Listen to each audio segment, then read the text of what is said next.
There we go. Okay.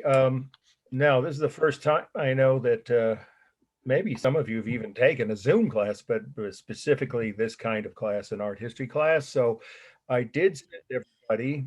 There we go. Somebody else. Uh, Welcome. I did send everybody an email about how to log in, not how to log in, but when and where to see that in your So hopefully, the fact that we do have a little over 50%, but usually the first night of class is more than that. So I'm just assuming a lot of people getting home from work.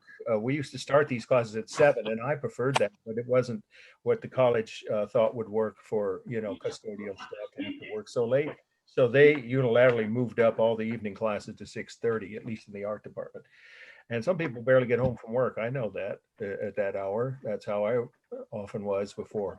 I'm coming to you now from my bedroom slash office in beautiful North Berkeley, 60 miles away from or more for most of you. I love teaching in person, and I commuted 3 days a week to teach 3 classes for over 20 years. So I'll give you a little overview while we wait to see if there's a few more people joining us before we get into the course proposed, no, sorry, course grading policies. And that will be very helpful. And that's when you can ask any questions about, anything that isn't already clear. I've sent everyone all 3 documents. And now I just found out from my afternoon class and my daughter, who, by the way, is taking online classes at the JC. Obviously, well, not obviously, she lives here in Berkeley. And she also told me, she said, "Oh no, these documents don't go through the student portals." I was told that by more than one other instructor when we first made the switch to Zoom. So now I realize that it's supposed to go just as an attachment, a regular attachment to whatever type of email you have through your regular email. I think everyone knows that now, but if some of you, this is an important first announcement, if any of you get all 3 of the handouts, and some of you joined late, should still be posted for you, but they don't always go through. After if you've signed up for the class, enrolled, I mean, after I sent them, just send me an email to markw at AOL, and I will forward them individually to you, and you'll get them in your regular inbox. Okay, thank you. I appreciate that. Yeah, no, we're good because the first night is always a little bit, like, getting up to speed is how I like to put it. So that's the first half, and then we'll take a break. Every night we'll do this. We'll take a break, depending on how late it is and how tired or whatever, what more material we have to cover after the break. It might be 15 minutes. That's usually enough because you probably all at home, I assume, or maybe in an office, and enough to get a cup of whatever you need, coffee or something cold to drink. And then we might end early. Tonight, I'm guessing a little early, but not every night because we have a lot of exciting art to cover from 5 different continents and from over 15,000 years of art history. So I will be, when we get to where I'm going to cover how the course is structured, what to expect, and how it's graded. That's the course grading policies. Please have that handout if you have it. I hope you do, next to you now. And then with that, you should have, either underneath that for the next thing we'll do after the break will be our first 4 slides. Tonight, we're going to start slow.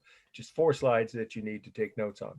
And I will stop and explain exactly before the first slide or as it's on the screen right after the break, how best to take your notes. It'll help many of you for when it comes time to review, to study for the midterm or the final.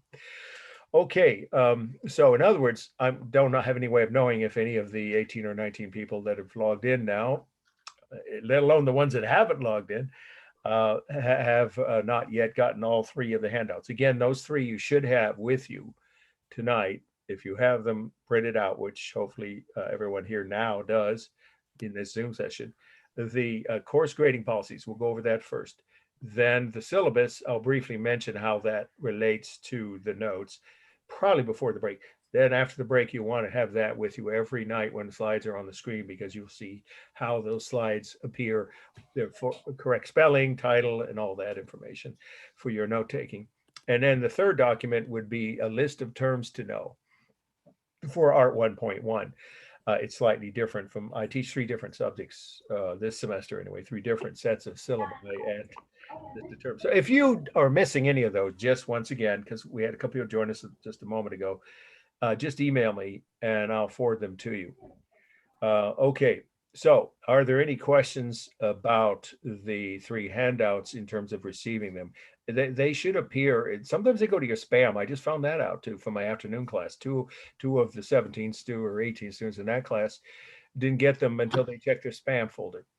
Who knew? I have no way of knowing, and of course, no. I don't have any question about the handouts, but when will you be posting this recording session?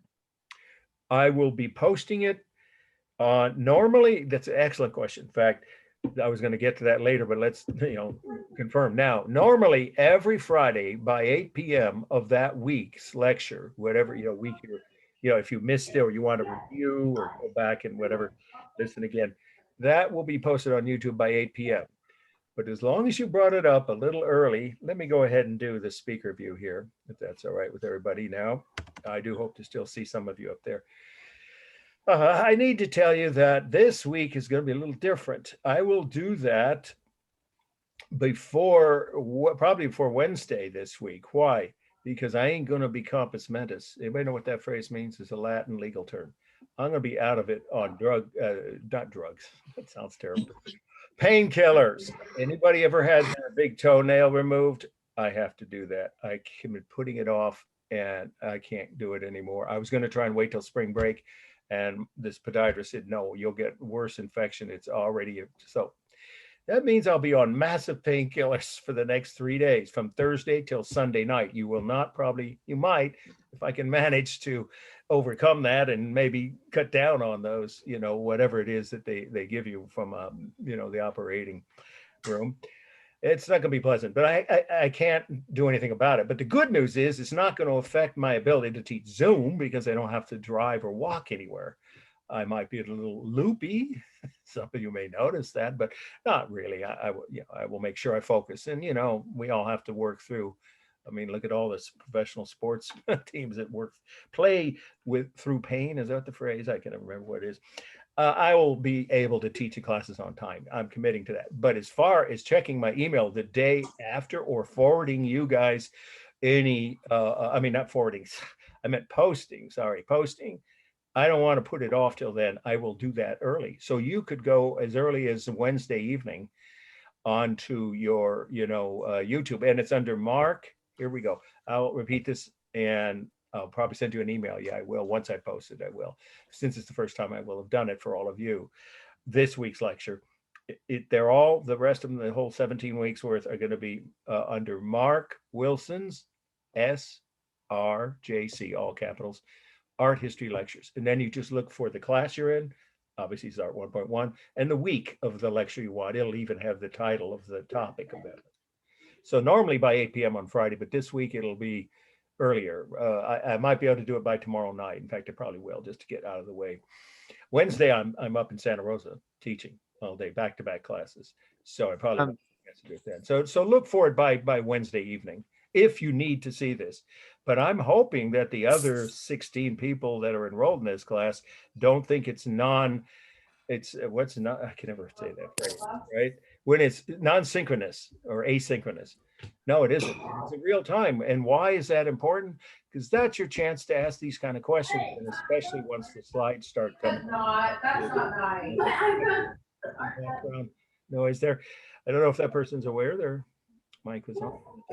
I don't mute my students is my point. I never do, because you guys should have the option to ask me a question, whether it's verbally, or by the hand raising icon at the bottom of the screen that Zoom provides, or even like that last thing, that little nice, courteous note.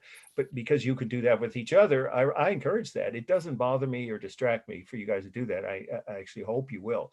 Tonight, I'm going to ask you guys what you think about certain slides. We're going to see 4, like I said, starting slow after the break. And they're pretty famous works of art by people like Michelangelo and Frank Lloyd Wright. Some of the types of things that we aren't covering, I'm going to tell you up front in this class. But the point is they are really clearly, easily identifiable works of art that you would be able to see by the end, if not tonight, certainly by the end of the second week, how the artists created them, what compositional techniques were they using, and we're going to talk about both the meaning of each of those slides. We're going to do that same thing every week, cover all the slides in terms of analysis for your note taking and I've learned to slow down. I've been told that many times, including my own daughter who observes me teaching occasionally, to repeat things and let you ask a question if you need me. But I don't think you will, because this whole afternoon class I did that and nobody seemed to have a problem. But this is a bigger class, so don't hesitate to ask a question verbally or through the app if you prefer. Okay. All right. So let us now do this. I'm going to hold up the this is our first order of business, our first task. Hopefully you can all see it pretty well. And it is tonight's first topic, so that we'll take probably most of the time between now and the break. By the way, when will we take a break? My goal is right around the middle of the 3-hour segment. And that would mean normally at about 8 o'clock, 8 to 8:15. But sometimes we might do 5 or 10 minutes earlier or later. And then it's quite feasible for us, at least in the early weeks, to end as early as 10 minutes, maybe more earlier than 9:30. But don't count on that, because there's a lot, when we get to world art from the other continents besides Europe, right, non-Western art, that those are topics that are really important, of course, and you'll be tested on some of those after the midterm.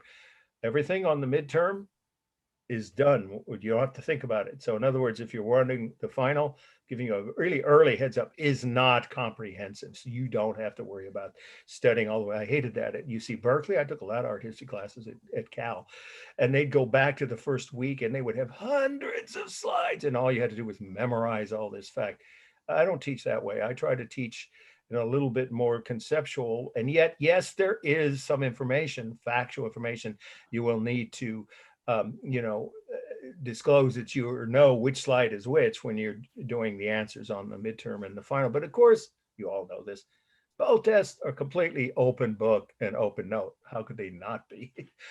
So you'll have plenty of option to look things up, which means you obviously will want to have your notes and your the syllabus next to you when you take the midterm. And then everything from that point back you can forget. Then it starts over with material that you need to start studying and reviewing for the final is only everything after the midterm.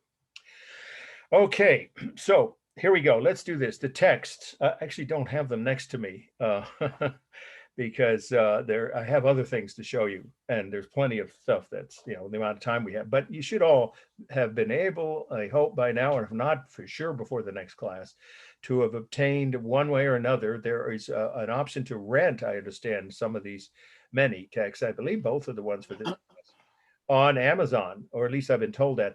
And of course, used copies are fine. And any edition of Stockstead, you only need volume 1, right, for this class. From 2010 on is acceptable. They haven't changed that much. Okay, so that's the first and most basic text. That one you should read. That's the only weekly assignment. You have no quizzes, no other little extra exams. 2 papers. Here's the grading. There are 4 assignments, equal weighted, all of them worth 100 points. A short paper, that's 6 weeks from tonight. So you got plenty of time to get up to speed for that. We'll talk about how the paper is going to be, how it should be written and how to be graded. You'll even get a sample paper again through the internet for you to download and have to look at. It's very well organized. I think I can say after 20 plus years of teaching here, the students are able to understand what's expected of them as long as they follow along with the lectures and the reading. So there'll be first a short paper about 6 weeks, and then I think it's the 9th week, it's on your syllabus, the midterm, then the second short paper halfway between the midterm and then the final. That's it, 400 points. So what happens if you have a bad test day? Well, it's an open book test. Hopefully no one will, but it happens. Or somehow you just, weren't focused enough that day. Maybe you were on painkillers or something. It happens. I know I've had a lot of students tell me that for whatever, operations, surgery, or injury. If that happens, it isn't the end of the world. You can still get a good grade, maybe even an A if you didn't get an A or a B on the midterm or the final. I'll explain more in a few minutes when we get to extra credit. But right now, I'm just doing this part. If you're following along in the middle of the syllabus, I'm sorry, I meant of the course grading policies, where the way your letter grade is calculated is not on a curve. I never used a curve. In all the classes I took at UC Berkeley, I don't think more than 2 or 3 ever used a curve. So it's straight percentage, 90% and above is an A and so forth, 80 to 89 a B. You know by now how that works. But if you're taking it for credit, non-credit, as I think a few of you may be, or you may choose to, you have until I think sometime in, I believe it's late September, early October. That's on your syllabus too. The deadline to decide if you want to take pass, not pass. You have to get 70% or a minimum of a C of the total points. Okay, and so that would be 280 points, of course, 70% of 400. Okay, so far that's pretty straightforward. Oh, I didn't read about the other text. It's Gill's, The Critic Sees, and hers is paperback, but like all publishers, I think some students and general public, readers assume that authors set the price of their own books.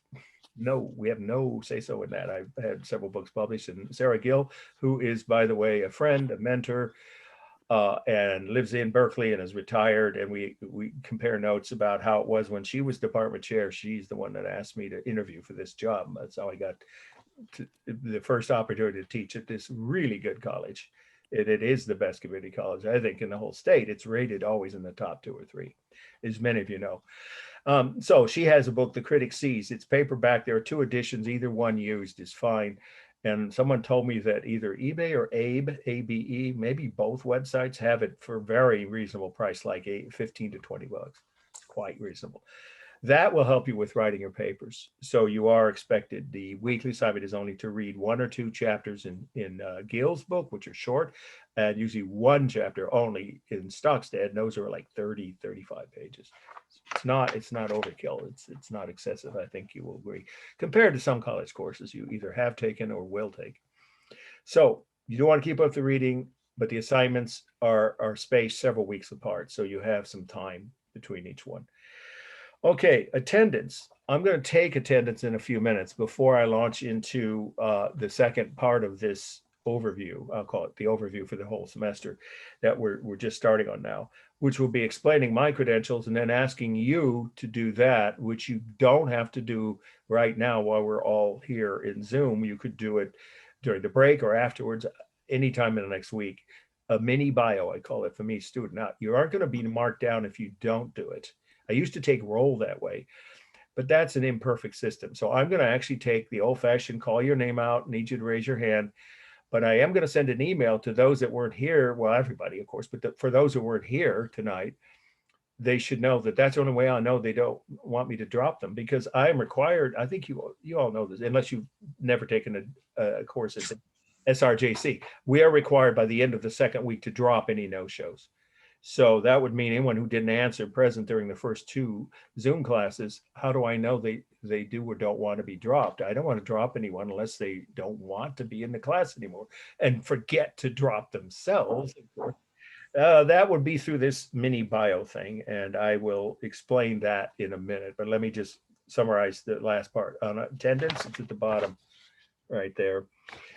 Your grade isn't based on your attendance, but in a way it is, indirectly. I've never seen it fail. That people who miss any of these, of course, you have the option of watching them on YouTube, but what if you have questions that no one else thought to ask in that Zoom recorded lecture? It could be a problem. It's best to try and make it to as many classes. If you get to at least somewhere between 80 and 90%, better yet, 90% of all the lectures, that would mean missing what, maybe 2 out of 18, if that shouldn't be too hard for people who are home by 6:30, then you're very much more likely to get an A in the class, assuming you follow all the requirements. People who miss like 20 or 25% of all the lectures, I've never seen it fail, even since we switched to Zoom, are much less likely to get a good grade, certainly not an A and maybe even not a B. It just, the connecting link is, of course, you're participating, you're understanding what's being said as it's being said, and having a chance to ask back and forth, give and take is how I like teaching. Any questions that, aren't obvious, if you aren't on the live Zoom session, you don't have that opportunity. Okay, so I won't count you down if you miss classes. That's not how I do it. Some teachers do, but I don't. I just take attendance the first 2 meetings. Office hours, pretty straightforward. It's after my Zoom classes. So because this class, I actually should have added this here, goes to 9:20 or 9 or so. On average, that's when we'll end. But anyway, even if it went to 9:30, I'll stick around for 15, 20 minutes. That's usually more than enough. Sometimes it's not even 5 minutes worth of students' questions after class that I didn't get answered during the lecture or that they just thought of. And also anytime by email or voicemail. And you have my contact information here. And if here's a tip for everyone, the assignments, I don't use Canvas. My daughter is finding twice she had a problem with the other 2 classes she's taking, 1 in person and 2 online. And the online ones with Canvas, she didn't even, the teacher would send an email saying in both classes, sorry, Canvas is malfunctioning. I can't send you material. It's not that I don't trust. But I don't use Canvas. I never have. So you send your assignments in to me, and I will send you all emails, plus hold up a printed out, hand printed, neatly lettered instructions on how to submit your assignments, your papers, and your midterms. You'll get that in email form and live in lecture. So you'll have no question about it as long as you're paying attention how to submit them. Right, well, and it's to my email, markw@aol or Outlook if you prefer, because both are acceptable. Of course, So I'll see you when you get home. sorry, we got someone on the Thanks for phone. calling me. Okay, so if you have questions, the point is, in the meantime, before or about assignments or in between them, for any reason about anything, please contact me. If you want to be certain of my getting back to you, give me at least 48 hours. And like I just said, this week, how about 48 to 72? I think I'll be able to respond by Sunday or even maybe Saturday. I have no way of knowing. It's the first time I've ever had this kind of operation. But I will normally be able to get back to you in 24 to 48 hours. And if you want me to call you, oh, sorry, let's get these people in here. Good. Welcome, Sarah and Clarissa. Yeah, you didn't miss too much. A little bit about attendance. I haven't taken it yet, so I'm about to in just a couple minutes. We're just going over you should have this out in front of you because we still have a few topics to cover. The grading system, I'm not going to repeat it because everyone else has heard that, but it's summarized here in how, the assignments, how much they count, and the fact that this is not a grade class, graded on a curve. It's a straight percentage thing. And so I will take attendance a minute. My office hours are kind of fluid because we don't have offices. Adjuncts, and that's over 2/3 of the faculty at SRJC and every other college in California. Well, I think at the UC system, it's down to 45 or 50% are not contracted. That means we don't have offices or other things that go with, readers. We have to pay them out of our pocket. I don't mind that. I have no problem with it. But it does mean that there's no space for me to sit down with you per se. But I can meet if you want to in person. Probably most of you don't, or you wouldn't be taking an online class in person on Wednesdays when I'm up in Santa Rosa, but you'd have to email me in advance, and only when I'm not doing my 2 classes up there, of course. So either before or between those 2 classes. But I will always stick around at the end of each Zoom lecture. And that would mean in the night class, anytime between whatever, 9:20, 9:30, and hopefully by 9:45 at the latest, I will have answered anyone's questions that they might have. And then you can email me in between each class or leave me a voicemail. And my voicemail is in Berkeley, and it's 24 hours and it's confidential, and I can retrieve it from anywhere. The faculty campus voicemail, I've always had problems with it when I'm off campus. So I just don't use it. And you know what? I've talked to so many other instructors who tell me the same thing. It's just too cumbersome to process. But believe it or not, AT&T, I know it's old school. My voicemail is a very good system, and I don't have a problem with retrieving any messages, usually within, the same 24 hours. So give me 24 hours at least. If it's a voicemail question, if it's an email, up to 48 hours to respond, usually less. Okay, so here we go. Let's take roll. Let's get that out of the way. It's minor, kind of cumbersome,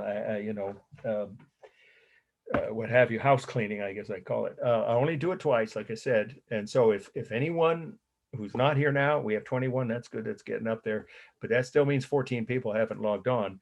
I'm going to send an email, but I'm only going to do it once. I'm not going to do it 2 or 3 times to say that if you weren't logged into the class, you can watch it by whatever time I post it, which will probably be by Wednesday this week on YouTube. But please try to attend the next one. And you'll need to, those students will need to send me a mini bio. I'll get to what that is in just a minute, or 5 maybe. Okay, here we go. If I mispronounce your name, please be gentle and correct me. I'll try to get it right the second time. Daisy Altamirano, sorry. Daisy? Yes. Oh, good. Okay, yeah, I'm just asking. Catherine Andrews? Catherine? I'm here.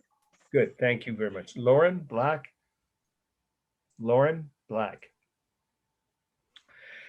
Cara Boughton. Hello. Hello, thank you. Again, if I don't say it right, just correct me. Claire, I believe you said you were here. Hi. Yes, Yes, I am. right, yes. Thank you.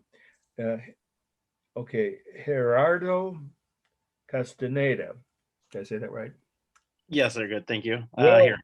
I can tell you, you probably know this, The Teaching of Don Juan by Carlos Castaneda, one of my favorite books in college. It's about learning from the peyote culture of Mexico. It's an intense book. If you don't know about it, I don't know if there's any relationship between There that. isn't, but I now I'm very interested. Yeah, it's called The Teachings of Don Juan.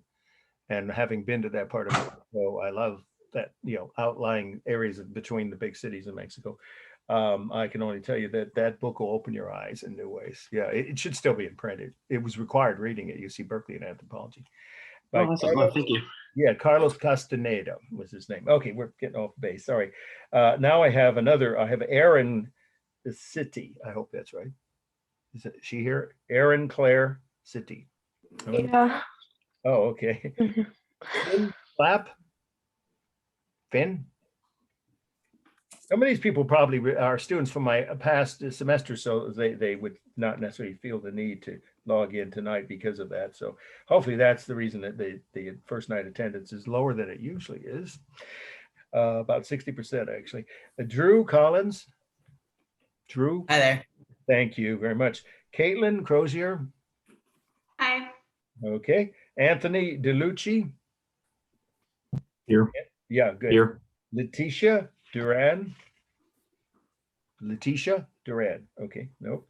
Alexis Espinosa Rodriguez. Here. Okay, thank you.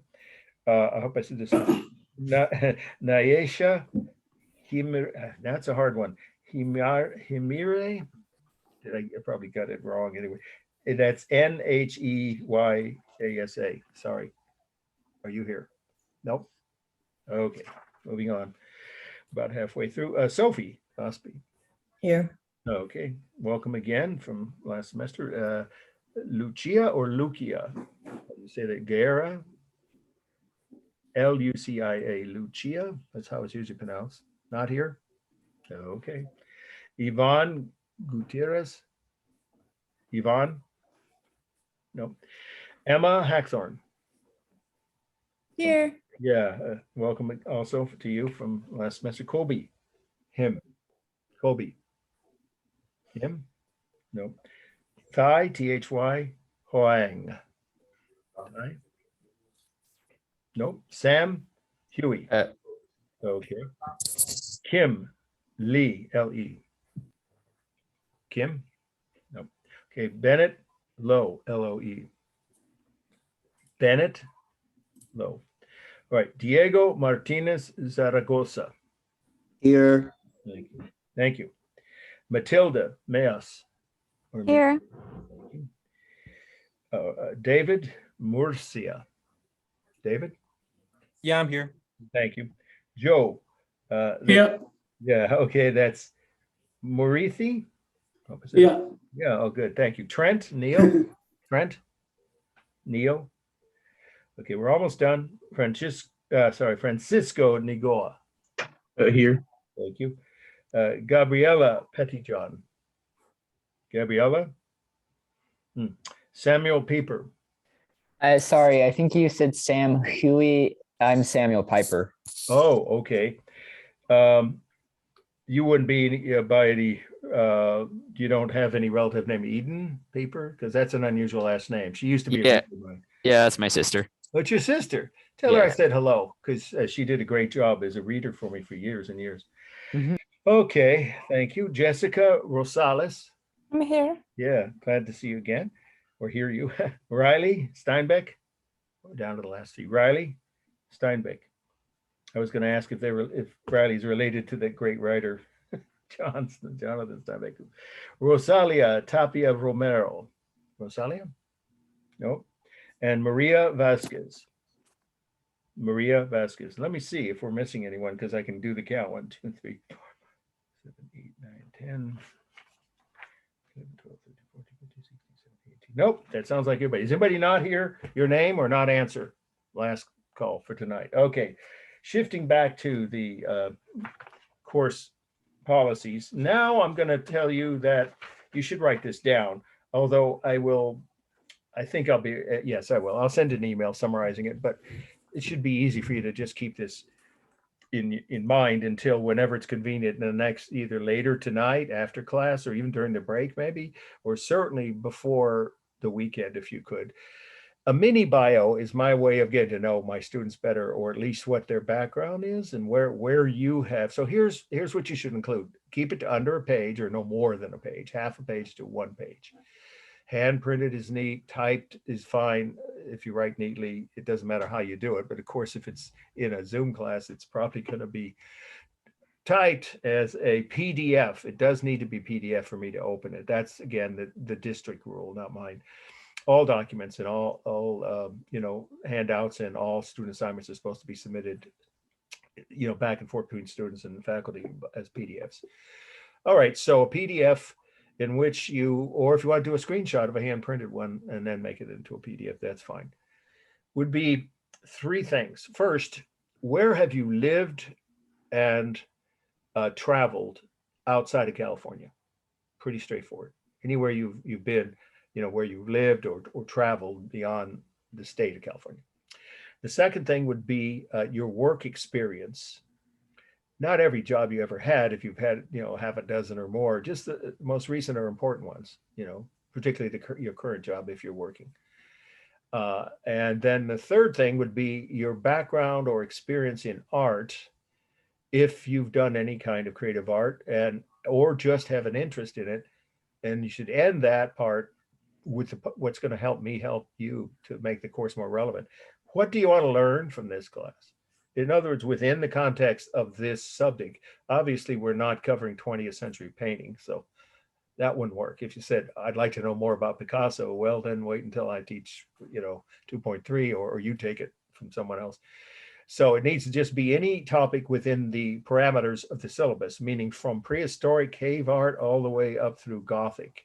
You can see that from the syllabus. Just tell me which of those subjects, people, for instance, almost everyone finds ancient Egypt fascinating. I'm going to tell you now in this course, one of the reasons I hope you'll find it more interesting than some other online courses you may have taken in history or art history.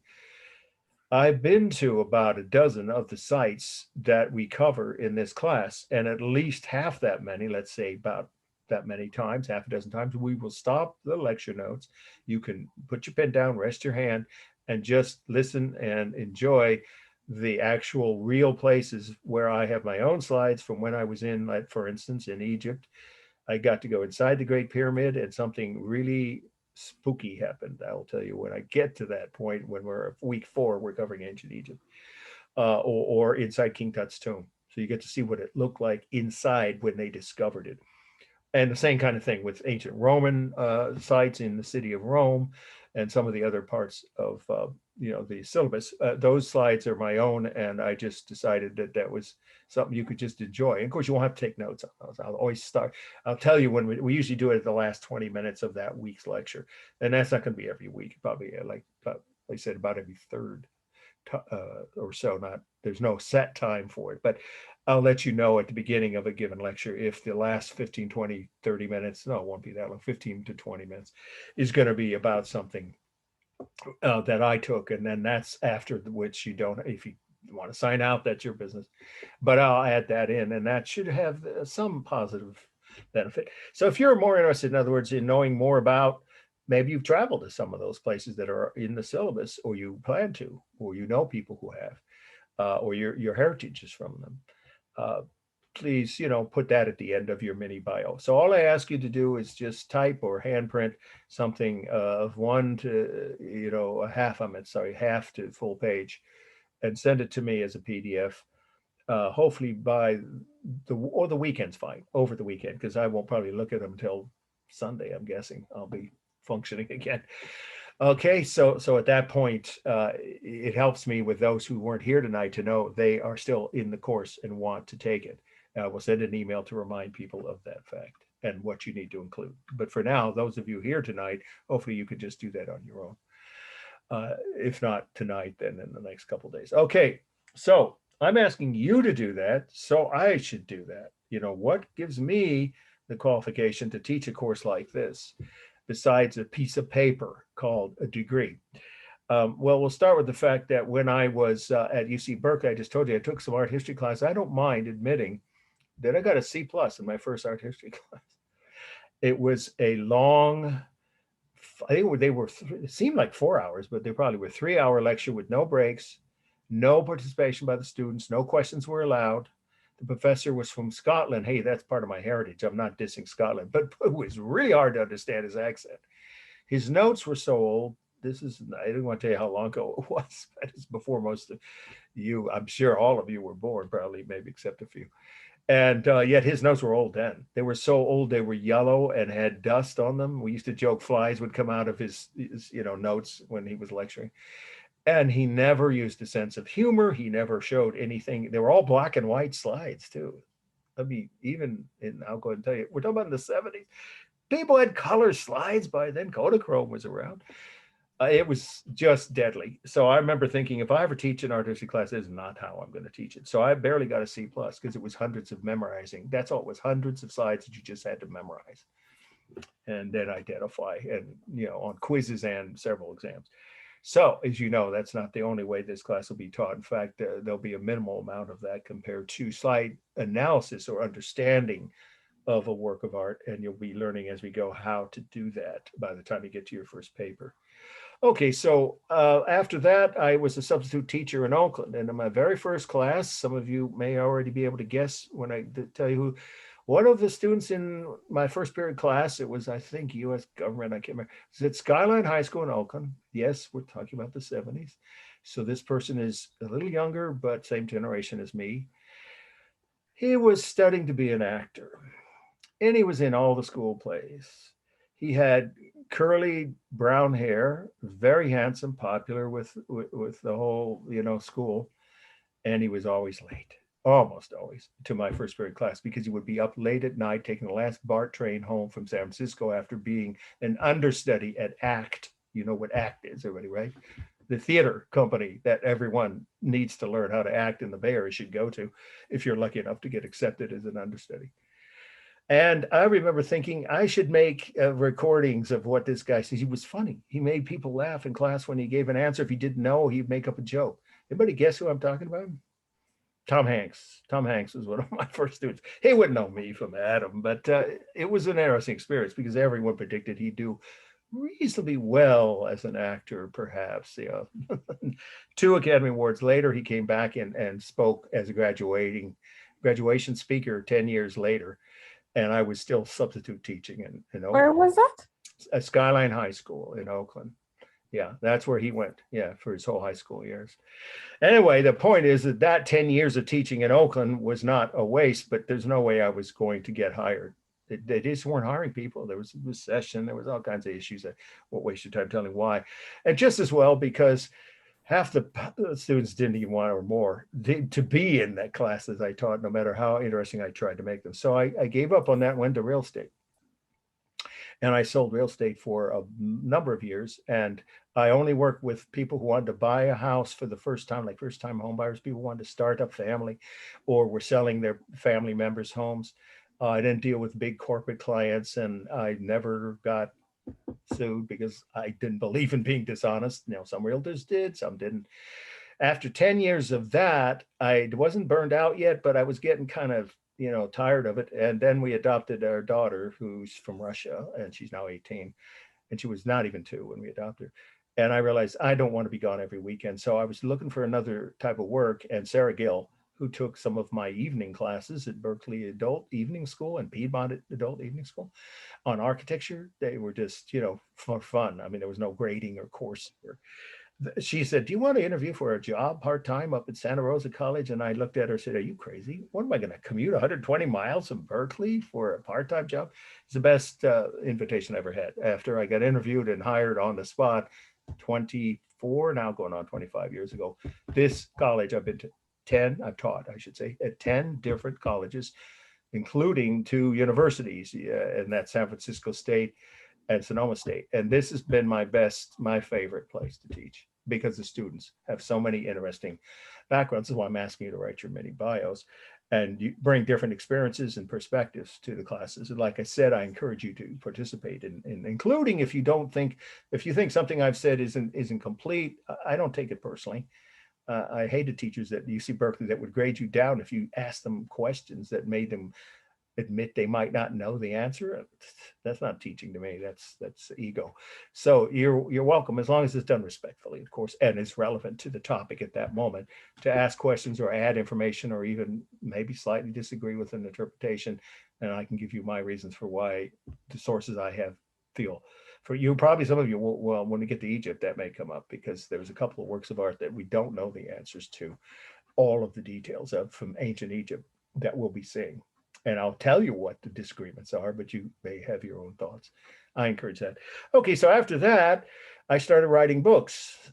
And yes, I have had some luck. It's not going to be something that anybody's going to make much money of, because these are books about architecture. So my first published book, after a couple of small guidebooks to architecture of the East Bay, which are both out of print now. This book has been in print for 15 years. I'm kind of proud of it. It's about the first woman architect in the history of the United States, some would say in the world, but certainly in America, to have her own office and be independent of a male partner, by which I mean she broke every glass ceiling there was, the phrase, in her profession. And this is relevant for those of you, because one of your extra credit options, and I'll get to those in just a couple more minutes after I finish this mini introduction, or not so many of my own. These are all houses she designed in Petaluma that you can go take a look at and take photos of. Please stay on the curb, don't walk onto the property line, of the exteriors, and you'll get 10 points extra credit. There's actually 4 of them, so let me go back to the 4th one.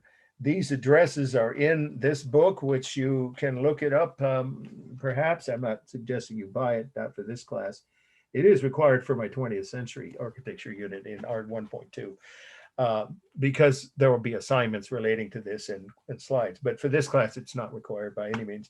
But these are homes, for instance, this one here, some of you know Petaluma well enough to know the old town. Maybe you probably live there.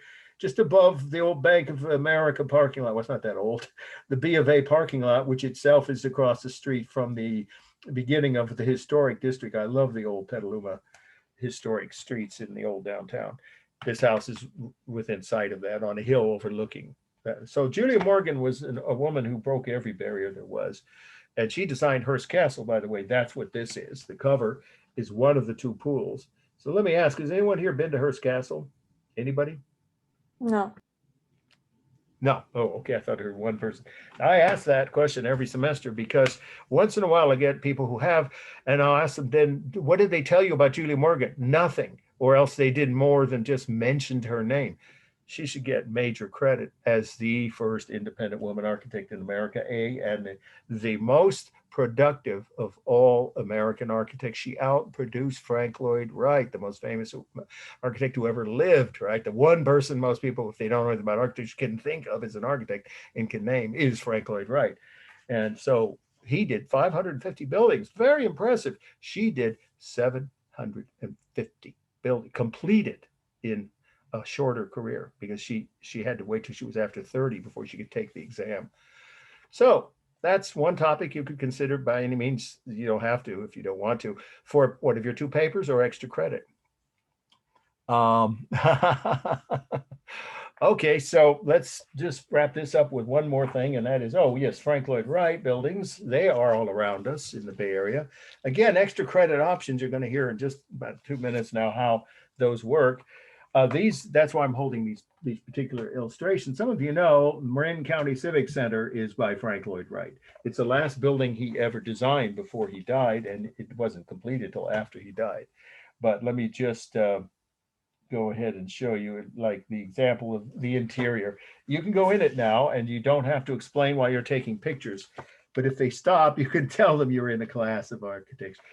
Of architectural, extra credit topics. So 4 photos of any one building, or in the case of Julia Morgan's Petaluma houses, one of each of her 4 qualifies you for 10 points extra credit. So that's the first extra credit option I'm going to say. You have to write about it, except identify the building. Sorry, can I see that again? I was focused on, or is that not going to come up again?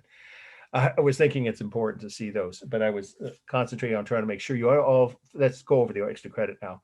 So the books I've written, the ones on Frank Lloyd Wright, for instance, this one here, this house has been in several movies. It's in Carmel, right on the water.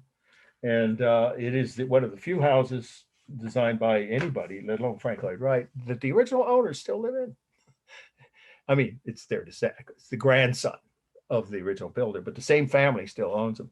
And so I got to be good friends with him, and I spent a whole day just, hanging out in the house while my photographer took the pictures. I didn't take the photos. I'm not that skilled. So you don't have to get fancy. With the extra credit option for architecture, it's 4 photos, color, of course, as a PDF forwarded to me with your name, the class, and the name of the building, and you get 10 points. You can do that twice. Question? Yeah, since I've been in the other classes, let's say that I go again and take a actual picture. It's 10 points worth, right? Because it's a different class now. Yes. Well, 4 photos of, if you're doing one building, okay, I'll give you another example. The Palace of Fine Arts. I'm trying to, not overload any one system, but I did write a book on that architect. His name is Bernard Maybeck. He's the original green architect. He invented the concept of environmentally sensitive design even before Frank Lloyd Wright. And he was Julia Morgan's teacher at UC Berkeley when there was only one architecture class offered at the whole campus. It was him. And he saw her as the only female student in all of his classes as the most talented. And he said, you should become an architect. And she said, what? No, they don't even let women study architecture in Paris, where you had to go to Paris to get a degree back then to be a successful architect. And so he had gone to the school in Paris, and he invited her to go on a letter of recommendation that he wrote. By the way, I do that for my students. I'm happy to write you guys years from now. If you get an A in my class, of course, that is a prerequisite of a letter of recommendation. I've written a couple dozen of them in the last semester. That's part of what I consider the job of any reasonable faculty person. So keep that in mind if that's helpful for scholarships or admissions or even job references. Okay, so Julie Morgan, Bernard Maybeck, he did, the easiest one for all of you to know is the Palace of Fine Arts in San Francisco, the one with the lagoon that looks like a Roman temple where the ducks swim around. It's been in every movie I've seen filmed in San Francisco where there's a wedding. They always go there. In fact, weddings happen there several times a day during the warmer months every year. It was built for the 1915 World's Fair. It's a National Historic Landmark. It's easy to photograph because all you have to do is walk around it. Easy to find 4 photos. You probably want to take more.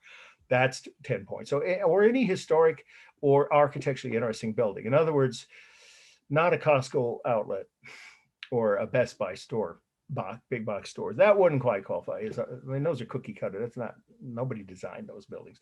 But any, it could be modern, any structure, the Golden Gate Bridge, that qualifies. Of course, it's kind of hard to stop and take pictures with all the traffic, but I've seen people do it. And there's plenty of historic homes all over Petaluma and Santa Rosa, right? In the McDonald Avenue districts, you know what I'm talking about? Homes that Alfred Hitchcock loved this area. If you didn't know that, he filmed several movies, The Birds, Shadow of a Doubt, and 2 or 3 others in the North Bay because he loved filming around this part of California. He liked it much better than Southern California. And so those sites are still standing for some of the homes and public buildings. He filmed one film entirely in Santa Rosa, and the town hasn't changed much, the parts of the town he used. So, now that leads to another option. Okay, let's do this in a more organized fashion. For the extra credit options, okay, first I mentioned the architecture one, but I didn't mention going to art museums because that's pretty much obvious, but it's on here. All of the options are on this list. So we'll go over them, and take my time. If you have questions, please raise your hand or shout out any question that comes up as we go through the list. So going to an art museum actually is the first on this list. And that is a proof of attendance, means you kind of had to buy a ticket or something. So I know you actually went in the building. You don't have to say anything, write anything, describe anything that you saw there. I'll take your word for it that if you went all the way to an art museum and you paid to get in and you prove that you had a receipt or the actual ticket stub, then send me a screenshot of that. That's worth 10 points. Okay. And art museums are, I think you all know, they're all over, and they're open now. I mean, you have to, observe protocol for COVID, of course. Each museum may be slightly different. There's one in downtown Santa Rosa called the Sonoma County Art Museum on 4th Street, I think it is. It's a decent museum. I've been there a few times. But if you want something more, worldly, you'd probably go to San Francisco, because you have the Museum of Modern Art, the DeYoung Museum in Golden Gate Park, and the Legion of Honor. Right there are the 3 best museums in the Bay Area. And each one of those, is open, I think, well, 1 day a week. I think they are closed. So you have to check their website, of course. And, you get 10 points just for looking at art without having to write about it, describe it, just prove that you attended that museum on a day during this semester. Okay. And that's worth 10 points each time. Send me a PDF, or you can actually do a screenshot if you prefer, but in this class it's probably going to be as a PDF of an article or a link to an article about art and artists. That would mean anything about the visual arts. Everyone's familiar with what that means, visual arts, but just make sure it's all completely clear. What's the difference between that and performing arts?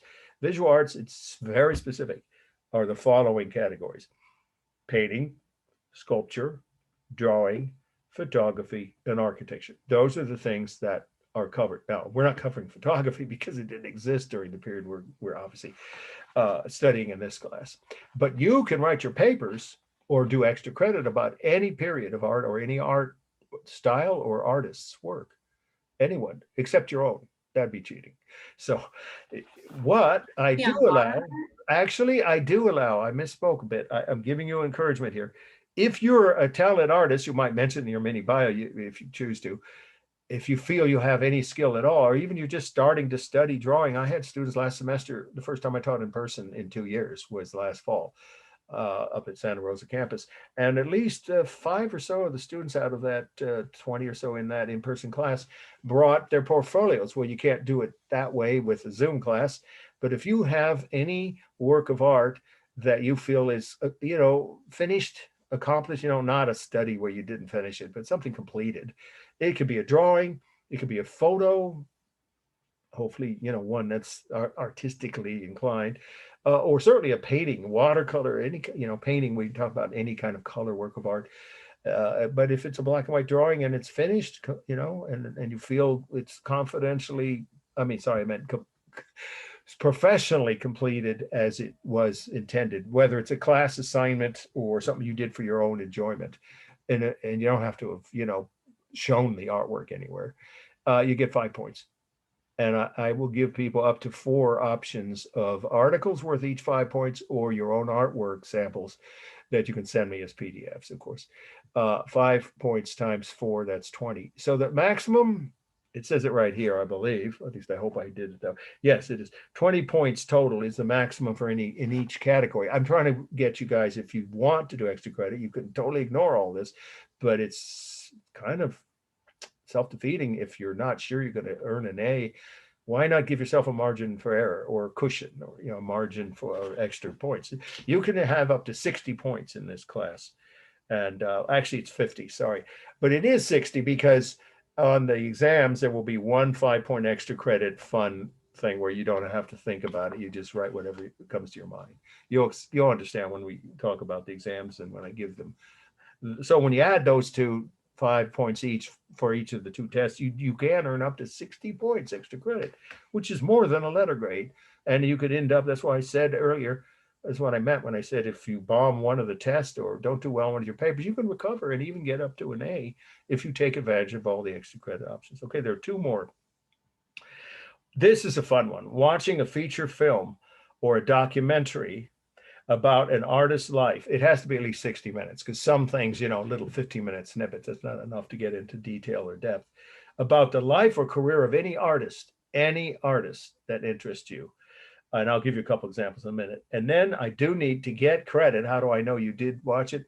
You do need to write a 2-page essay. No, don't worry about spelling and, grammar, but, try to make them cohesive or coherent about what did you learn from that movie or documentary about that artist's life. I'll give you one of the most, I've already gotten 2 people doing this in my afternoon class since I started that class last Wednesday on Frida, the movie Frida. If you don't know about it, it's about Frida Kahlo. It's probably obvious. It's a superb movie about her, about Mexican culture, about human relationships. Diego Rivera, her husband, was more famous than her. Now I think it's like, close 50-50. Which one is more famous? Because she became more famous after she passed away. She wasn't unknown during her lifetime. She was pretty successful, but she had a horribly painful life. You may know this. I won't go into details, but that movie, the actor Salma Hayek knocked the ball out of the park. Is a trite, I know, and overused sports metaphor, but she did. That movie is superb. All of it, everything from the acting. It was all filmed on location in Mexico and in a couple parts of Europe where she was better known there than in the US during her lifetime. And the guy who plays Diego Rivera does a perfect job of that. And he was, of course, not a very, put it mildly, he wasn't very faithful. There was more to it than that. But they did love each other, and they both, created some of the best art of the 20th century. So that's called Frida, just like her first name. It's a film, so it's dramatic. It's not a documentary. That'd be worth 10 points if you wrote what you learned about. Another one, I tell all my classes this, and only a few people have taken me up on it, but it's called Lust for Life. That's the title of both the movie and the Pulitzer Prize-winning book from which it was based. It's a story, the best movie ever about the life of Vincent van Gogh, at least his years as an artist. It will bring tears to your eyes if you're paying attention. And guess who plays Vincent van Gogh and should have gotten the Academy Award for Best Actor, was nominated but didn't win that award? Kirk Douglas. You forget you're watching the guy who played Spartacus, the half-naked Roman slave running around with a sword, totally opposite end of his career spectrum.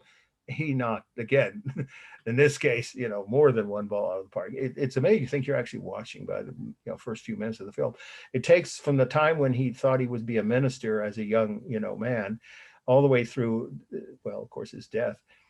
And it's filmed in the places he actually painted with the actor. I don't know if he studied painting, Kirk Douglas, or not, but you watch him actually on screen. And then Anthony Quinn won the Academy Award for playing Gauguin, his nemesis, his friend/enemy. Frenemy, is that the word? Yeah.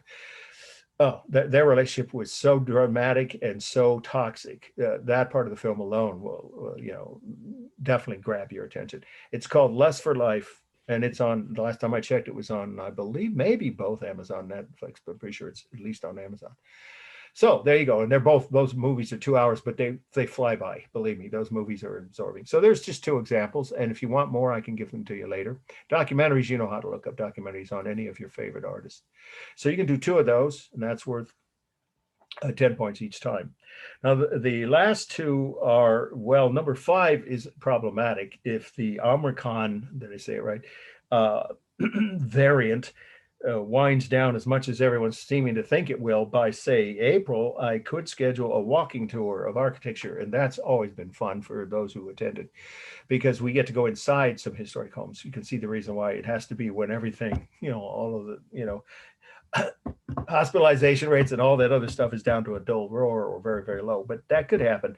And when I've done that, usually people, end up showing up early and then staying afterwards for a potluck in one of the historic homes. We go inside places that aren't open to the public. They're in the books I've written about Julia Morgan, Bernard Maybeck. We don't go to Frank Lloyd Wright houses because there aren't any in Berkeley, but it's in Berkeley on a Sunday afternoon, and it's only 2 hours. and it's usually not too steep. I mean, parts of Berkeley, the hills are like this, right? But we might do one of those hillside neighborhoods.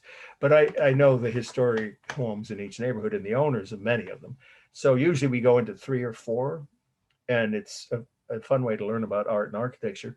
And it gets worth 20 points if we do that. Or if I give a lecture, that's very unlikely because that's a large group of people indoors. So that's unlikely. But if it does happen it might before the end of this semester. Either of those kind of events or architecture events are worth 20 points. And then the last category is worth a fair amount, and it is unusual, I know, but I vetted, you know the word vetted, right? Had it reviewed by the faculty academic senate and the higher echelon of the administration, the vice president of the JC. And it was considered appropriate to offer it as an option. You can ignore it totally if you don't want to even check into it, but it's the 2 novels I had published, which are both on Amazon Kindle. Let's see. Oh, yes, it is. It's excellent. Isn't that the one with, let's see, Gerard Depardieu, I think, as, well, there's documentaries about it. I think you're talking about the one made with the French, but in English, it's in English. Yeah, there's 2. There's like one in French, and then It's excellent. That relationship was really another intense, dramatic one where one person was not very nice, decent to the other, but they were both talented. We're talking about, right? You want to tell them? Camille Claudel was the woman, and she was involved with. Yeah. I mean, he was like taking credit for her work. Yeah. Some of it. Yeah. Which sculptor? Rodin. August Rodin. Yes. Yeah. Yes. We don't cover that in this class, but you can write about anything from, like I said, any artist, any period, and do extra credit if you want to about any period. Okay, but I didn't quite finish. Let's do that. And then I'll take questions, and I will talk about my late policy, and we'll take a slightly earlier break than usual. So I think we'll be able to end 15 minutes or so earlier tonight, but we're not quite there yet to the break. So let me just finish up with, I've had 2 novels on Amazon Kindle that actually had agents shopping around before the pandemic. And they're both art themed related, or I wouldn't even have thought of offering them as an option. And they are easy to find because the titles are right here in front of you on this. South Side Story, a novel of Chicago in the early 60s. Yes, I can remember that period. I made the characters a little older than I was to make them seem a little more believable. But it's a coming of age story, but it's also about the civil rights movement, the Black Muslims, Malcolm X. These are all things I experienced growing up on the south side of Chicago.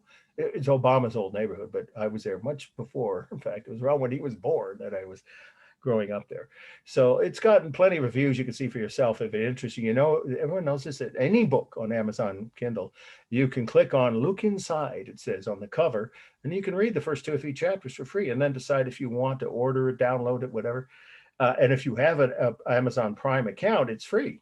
And if not, it's like $4 or $5. I think it is for those 2 books. The other one is a murder mystery, which is an architectural focus, because the main character, based on some of the crazy real estate deals and clients that I dealt with when I was a realtor, and the Russian mafia is a major player in that one. It's called The Open House Murders, an offbeat San Francisco thriller. That's set in the 90s, just before the beginning of online and internet. So it's right before that period when things were a little more hands-on, and the main character being framed as he is by mysterious people. He later figures out who it is.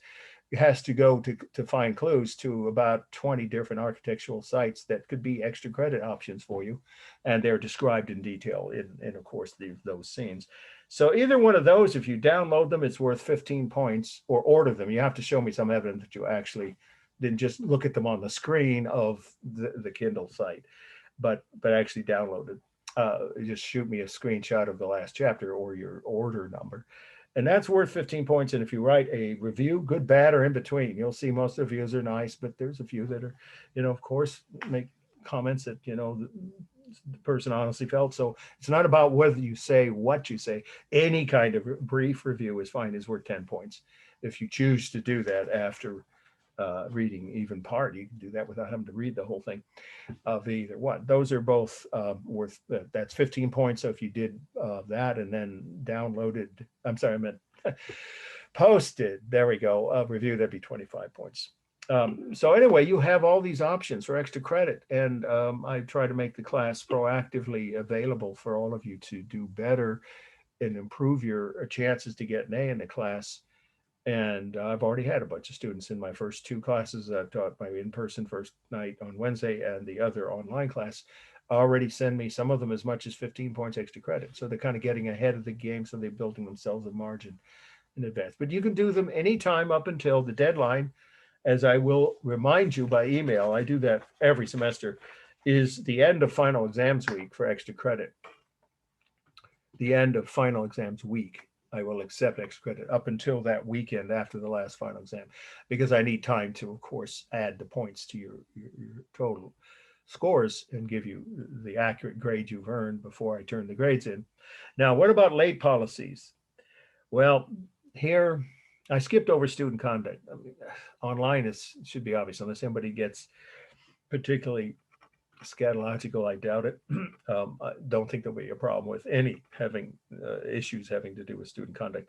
The accommodations, I'm not going to read those. Those are here for those of you who, and I notice a couple of students in this section, are allowed time and a half. Well, you're going to have that automatically because the exams are geared for an hour, but then I give you guys until midnight to turn them in of the day they're due. So you'll have several hours after the class is over to finish them. So everybody in essence gets that advantage, which of course will be especially helpful to students who are working with the Student Disabilities Office. And I know who they are. And of course it's confidential, obviously. But you're not probably going to go to their offices, but in case you want to ask them any questions about anything relating to their services, there's the phone numbers for the two campuses for student disability services. Okay, let's wrap up this segment with my late policy, and then I'll take a few questions if there are any about all of these rules and procedures that we just reviewed. Late policy, probably people tell me, other teachers especially, I'm too lenient. Okay, maybe not. I accept late work right up until the end of the semester, but don't do that to yourself.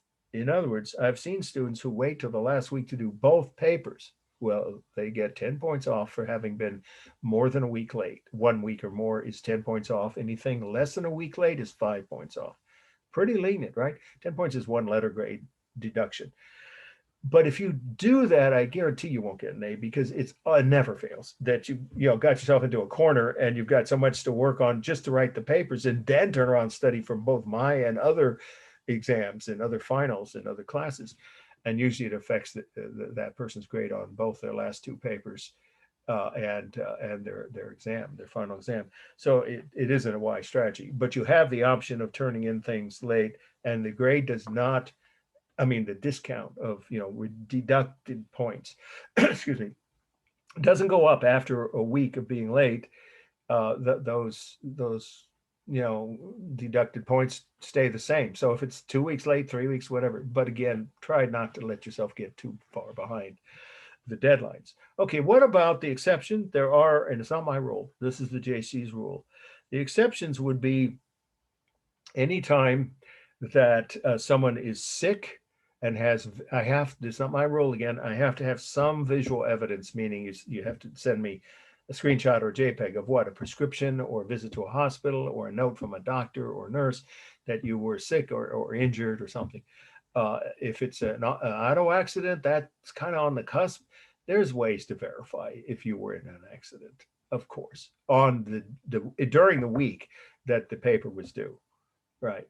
If it was after the paper was due, that doesn't count. So anything, in the week prior to the due date, if you have an emergency medical or family. Now, family emergencies are harder to verify in writing, but again, it's not my role. You have to have something to show that you had to fly or travel out of the Bay Area to attend something or help a family member with any issue, family emergency, that's called. Those are the exceptions for when no points will be taken off, as long as you get me the work within the week after the deadline, no points off. Or if it's a long-term thing, like you went to the hospital for 2 weeks, well, then it'll be easy to prove, or you had to go back several times and give me those dates verified in some written form, then that would give you 2-week extension. It's a pretty straightforward rule that the college JC district officials have set as the grounds for an extension on any assignment. What about late work deadlines? Absolutely. I stopped accepting any late work after the week prior to the final. I'm too busy during final exams week giving, downloading, grading, and logging in the grades for all of those tests from all my classes, plus the extra credit. So I do not accept late works, any late papers, I'm sorry. There would only be papers that applies to. Anytime after the Friday on of the week before finals. It's right here at the bottom. And I even did it in caps saying, I cannot accept them of the week of finals. So don't wait until the Monday of final exam. Say, well, our exam isn't until Wednesday or whatever it is this semester. I can't remember. In this class, I think it is Monday. Yeah. So you would have until the Friday before the test to turn in any late work. Extra credit, I give you a little longer because that's easy to log that in. And that's it about my late policy. It's a pretty straightforward, I think, reasonable and certainly flexible, if not lenient. My philosophy behind that is, I remember when professors would tell you, okay, every week, sorry, I meant that your paper is late more than past the first week, it gets deducted more. Second week late, 2 weeks late, it's 20 points. And then the third week, it's, well, after a while, what's the point? You might as well give up, right? And either not try to even do the assignment because you're not going to, do well on it, or drop the class. And I don't think that's productive for either student's sake or the course and the material in and of itself, or from my point of view, for the teacher's perspective either. So I encourage you to go ahead and take more time if somehow you feel you need it to do a better job. Just don't let yourself get backed into too late a situation where you're trying to do everything at the end of the semester. I think we've covered all of the topics that were required on this, and you might want to consider doing a mini bio if you feel so inclined during the break. But again, you don't have to, or if you want to take your time to think about it, or send it even after you look at it after you've written it. Try to get them in by the weekend, because I like I said, I'll be kind of out of it for a couple of days from Thursday till at least Saturday, maybe until Sunday. I definitely will check all my emails by Sunday at the latest, if not sooner.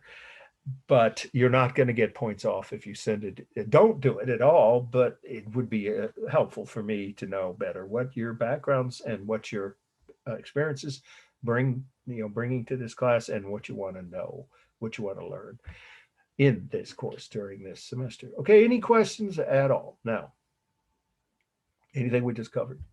Grading, extra credit. Like I said, I got a question. Go ahead. I don't know if this was covered or I just missed this. It's how are we supposed to turn in assignments to you? Just kind of curious. Are we just supposed to send it to you like on email? Yes, as a PDF. And I prefer to Mark W at AOL, but you can do it to there or to the Outlook, or both if you really want to cover your bases. But it needs to be labeled a certain way. It's getting too early in the semester. It is now too early, and getting too far ahead of ourselves is what I meant to say. For me to hold up a piece of paper, which I have hand printed exactly how you need to label your PDFs, so that when I see them in my inbox, I know where, which student in which class you're in. I'll explain that, believe me, multiple times. You'll have no problem knowing how to label your submissions. But yes, the short answer is, if you send them to my AOL, I get them much faster. The Outlook, sometimes I check that maybe 3 or 4 times a week, possibly 5, but I check my AOL when I'm not recovering from surgery. Then one time in this whole semester, the exception. In general, I check that almost every day. Sometimes I let Saturday go because that's family day, but in general, you're faster. You're going to get the assignment to me more reliably and quicker. And if you want me to confirm I got it, I don't automatically. It's overwhelming. But if it's an important fact for you to know that, then yeah, you definitely want to send it to Mark W, and the Outlook account I will check later, maybe a day later, for if you submit it to both. But I can confirm with either. Outlook, right? These are on here. They're right here. Both email addresses are at the top of and on the syllabus, which we're going to briefly talk about before we start in on the first slide. right after the break. Okay, so that's the short answer. Exactly how to submit them in terms of how they need to be labeled, that I will tell you when we get closer to the deadline, which is 6 weeks from now before the first paper. Okay, I hope that helps. Okay, any other questions? Now is a good time to ask. Okay, did anybody here have any questions about the mini bio? Because I think we had a couple people join us late, but I already said what that needs to include. And it's optional, I've decided, since I took roll. Oh, by the way, did anybody come in after I finished roll? I don't think so, right? I think we were just starting roll. So is anybody here now who did not answer when they heard their name or didn't hear their name? Let's put it that way. Sorry. Anybody? Because I'm trying to make sure this is accurate. So I'm going to send an email to those who weren't here tonight. If they don't want to be dropped, they need to send me, be here next week to say present when I call their name the second time. A and or B, well, both, if they could do the mini bio. That's another way of proving they are in the course. Because like I said, I don't have a choice in this. If someone doesn't show up at all the first 2 times and doesn't contact me, I have to assume they're dropping and just forgot to do it on their own. So I have to do, it's called a no-show drop. And that is not my role, that's a district role.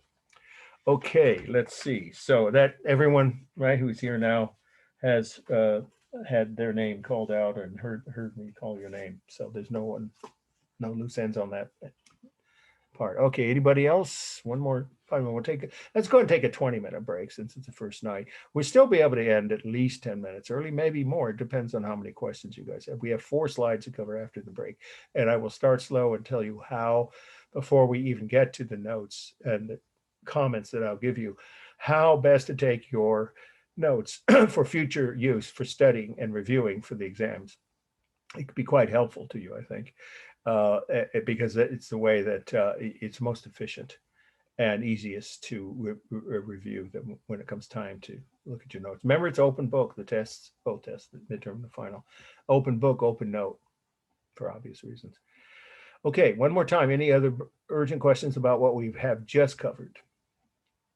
Okay, let's take a break. It's almost 7:50. I'm going to say 7:50. So let's resume at 10. Now it is 10 minutes after 8. Okay, I'm going to pause the recording. All right, see you guys in 20 minutes. All right. Let's see.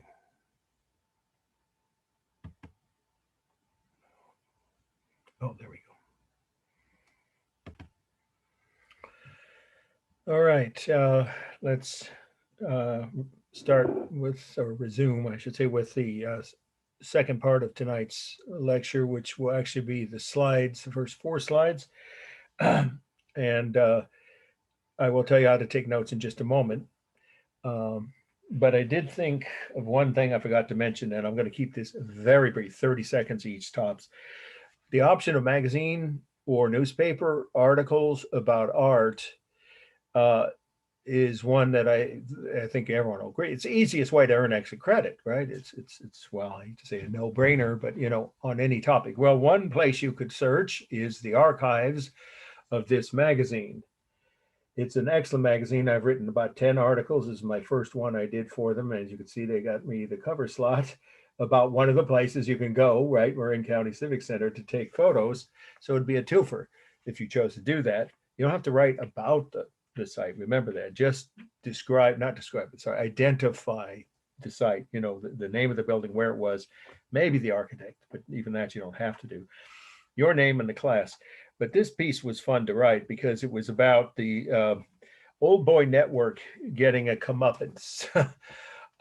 When this was proposed as the new Marin County Civic Center, there was an Old Boy Network who ruled all of Marin County, and the first woman, here she is, one of my true heroes, Vera Schultz, first female supervisor in the Bay Area. Now, of course, we have mayors and representatives of all kinds of city councils and county board of supervisors that are female, but not back then in the 50s.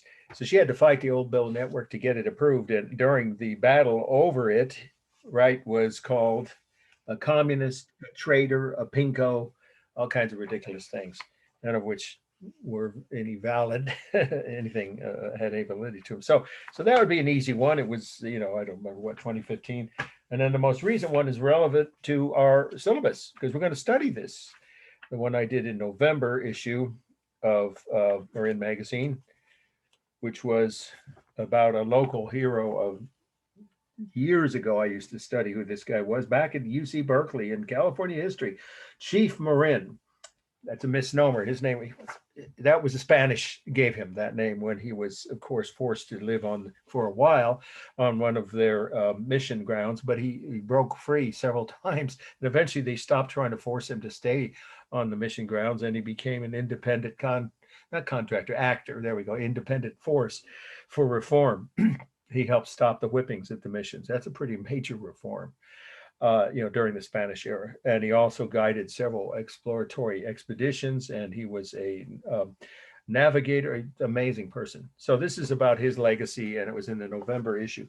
But of course, any article from any writer about anything having to do with art and architecture and history relating to either what we're covering in the class, or even if it's about a different period, obviously, which it has to do with the visual arts, qualifies you for 5 points if you send me either a link or a PDF of said articles. And the easiest way to look those up is, of course, through Google and go to whatever publication that you think might have. And Marin Magazine has a lot of stuff from back for decades, have been around on local history and art and architecture.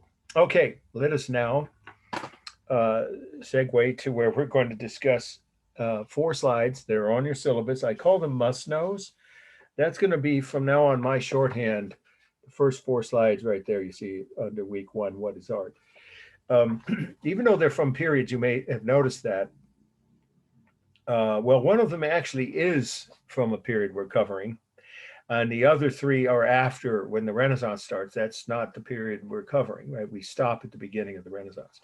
But these will help you because they're easily identifiable images, or relatable, I should say, images where you can see all the techniques the artists use as I described them. We're only going to do 3 of the 9 elements of composition for each of the first 4 slides. Later on, I'll do most or all of those on each of these slides.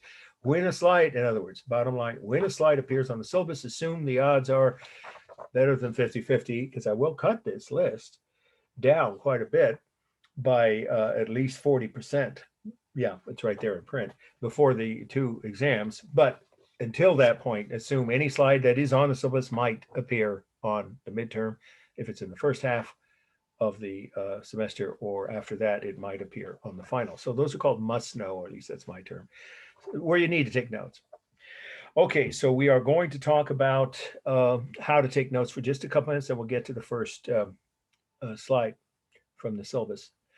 There's really a simple way to organize your notes for future reference that will help you when it comes time to study. And it's just, you can call it a 2-part rule if you want, or two segments, subcategories is a better word, that you should divide your notes into. You don't have to, you can do whatever you want, but I can tell you from experience, this will help you a lot more than just writing down everything in just one big mishmash.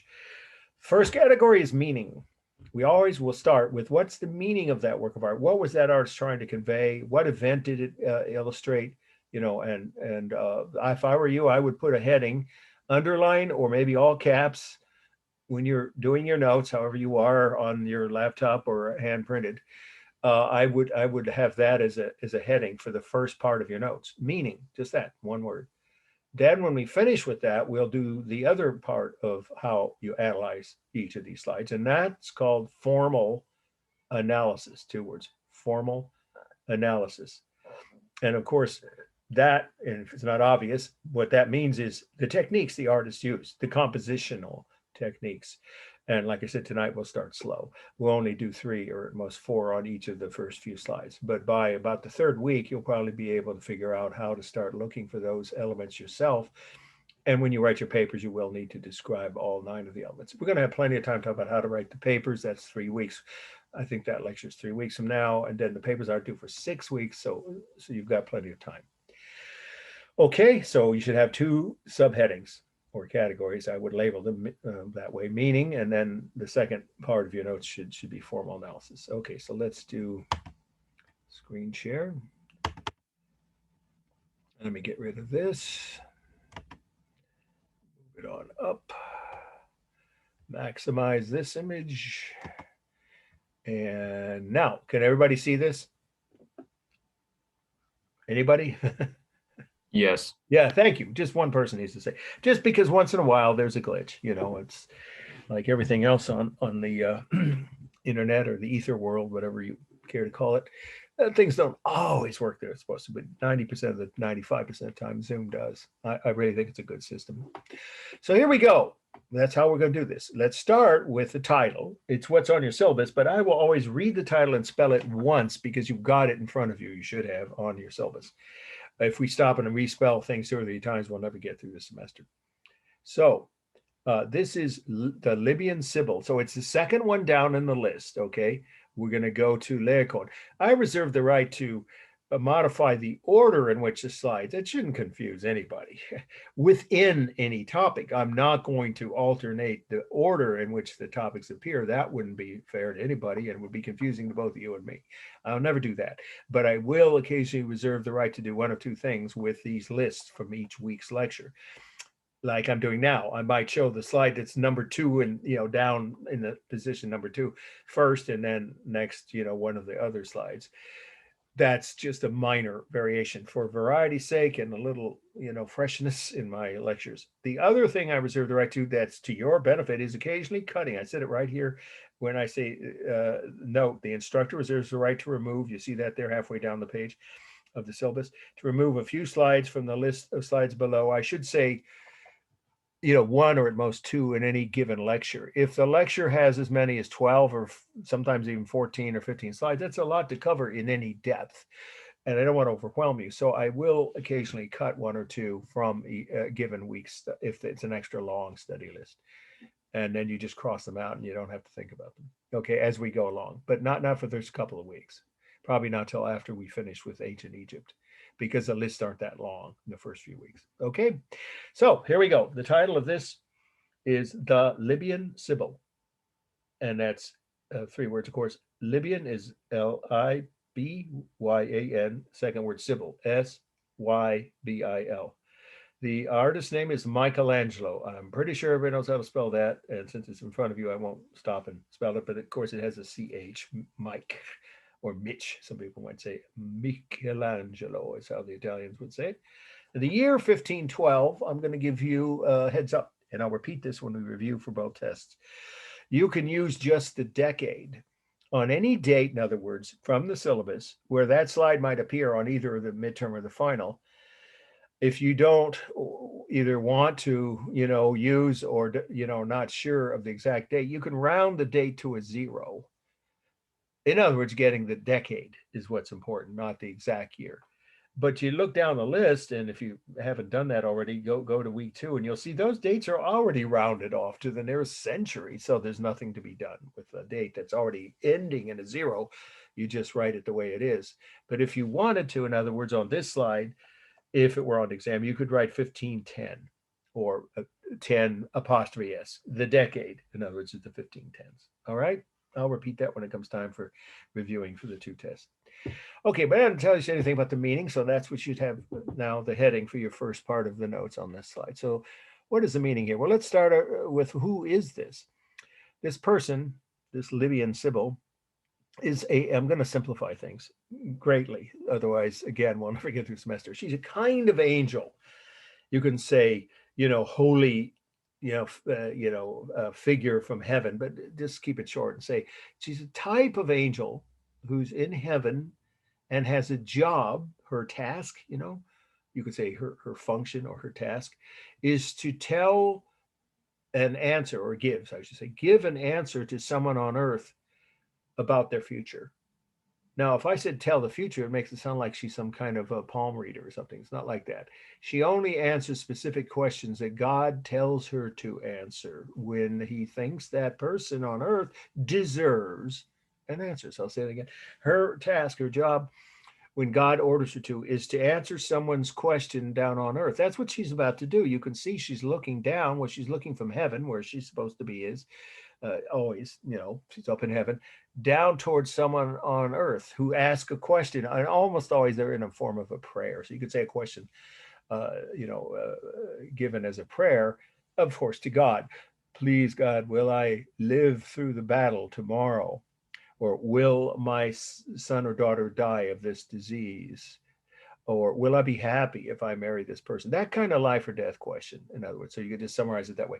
The kind of questions that a Libyan Sybil, this figure here from, the Bible, would be asked to do, or answer, I should say, are life and death questions. Big, big questions. Not like what were the winning lottery numbers this week, but something more life and death. And so she's about to answer someone's questions down on earth. That's the scene and what's happening. Okay. But then she has a little assistant, a sidekick, you could say, but the best word is to say an assistant who isn't doing anything. Look at him. He's looking at himself in what looks like a mirror, but it's a reflection of himself on the marble. That's a marble wall behind them, supposedly. And, marbles reflects, right? In the daylight, it reflects whatever's in front of it. So he's admiring himself, right? It's a bit of humor that Michelangelo inserted into this painting. So that baby angel has a term, and here's your first definition. There are only going to be 2 tonight. Normally we have 4, occasionally 5 on one any given lecture, but we're starting slow. So that's a cherub, the second, again, of the 2 terms for tonight, second one down on your list of terms to know. Again, you should have that handout with you every time you log on for each class. Cherub, right? I know I can spell it's right on the handout. So you write in the definitions, hand print them in as for future reference to study from. And we'll cut this list down too by about a third at least before we, review for the exams. So what's a cherub? Here we go. It's just very short definition. A cherub is a baby angel, comma, often found in Renaissance art. A baby angel, comma, often found in Renaissance art. Well, that's what we're seeing here. This is a baby angel. He's supposed to be her helper or her assistant, but he's not helping her. She's doing the lifting of a book called the Book of Prophecies. You could add that, but you don't have to, but it's part of the meaning. What is she doing? She's lifting this giant book that supposedly has the future of everyone on earth. Some book, huh? Anyway, she's supposed to read from it that person's future about that one question that they asked from God. If God tells her to do it, then she'll read their one aspect of their future, the answer to that question they asked. Okay, but then the other term, you see, if you've looked at your list of terms, there's 2 of them, and I didn't do the first one. A fresco, this is part of the meaning now. The context, in other words, where is this work of art? Or what type of work of art is it? It's called a fresco, and that's a very short definition, but you definitely now should write that. A fresco is a painting on wet plaster. Pretty straightforward. A painting on wet plaster. This is a fresco. The context now is the next fact about the meaning you should have in your notes. That this is a fresco on the ceiling of a chapel in Rome. I've greatly simplified it. It's actually in the Vatican, if some of you may know. I don't know, anybody here been to Italy or not? Well, anyway, if you don't know, that's where the Pope lives. But it's inside the city of Rome. It's a little enclave within Rome. So we'll just say Rome. I'll repeat that this is a fresco on the ceiling of a chapel in Rome. And this is the second half of that sentence. It's one of 18 scenes from the Bible painted by Michelangelo. And I think everybody knows, I don't have to say this, and you shouldn't have to write this. That means he had to either stand or lie on his back. Actually, the actual fact is 65 feet above the floor. That's dangerous for 4 years. You don't have to add that information, but it is part of the meaning that this took Michelangelo, these 18 panels or different scenes from 18 scenes in the Bible, 4 years to complete. And he had to do it on scaffolding 65 feet above the ground. If you want to add that as part of the meaning, if this were on the midterm, that would be a relevant fact. Pretty impressive, isn't it? No one else, I don't think anyone else has ever done that in the history of art, or at least not in Western art. Okay, and then we have the fact about Michelangelo that most people find the most interesting. And let's see if any one of you know. This is a Renaissance style painting. I'm not going to give you another new definition. If you take art 1.2 or 2.3, we'll get into that. But anyway, what you have here is a very realistic image of a woman's body, a human female's figure and a little baby or boy angel there next to her. The point is this, here's what you should be writing about the last part of the meaning now. Michelangelo was the most realistic painter of human bodies or human figures ever up until his time that had ever lived. The most realistic painter. Nobody really argues with that, at least again in Western art, but you could just say in the world. Up until that time, no one had been as realistic in depicting human bodies as he did. Does anybody know how he learned how to paint the human body so realistically? It's a bit bizarre what he did as a young art student. I gotta believe a couple of you would have heard this. He did something that was actually illegal to study human bodies. Anybody know? Nobody's heard this? Well, I think they mentioned in the other class to he used to look like corpse. Right? Yes, he dissected. Yes, here's how to say that. But yeah, you're right. He dissected cadavers or corpses. You can use either word. In the old days, they called them cadavers, but they were dead bodies. Right after they died, some people think he paid grave diggers to go dig back up the bodies they buried. No, that's too good. Well, that would have gotten him in trouble. No, so I'll say it again. Michelangelo, as a young art student, paid to have recently deceased. We're talking about homeless. That's the only kind of people he wouldn't get in trouble for, sadly, of course, because no one knew who they were. So they would be nameless with no name on their grave. So before they were buried, he would ask some of the cemetery workers, the grave diggers really, to bring him recently deceased bodies of unknown, dead people. And he would then dissect them. Why? Because he was a ghoul, he was a creep, he was sick. None of the above. He was trying to understand how the human body works. And he wasn't a medical student, because medical students were allowed even that far back to do that.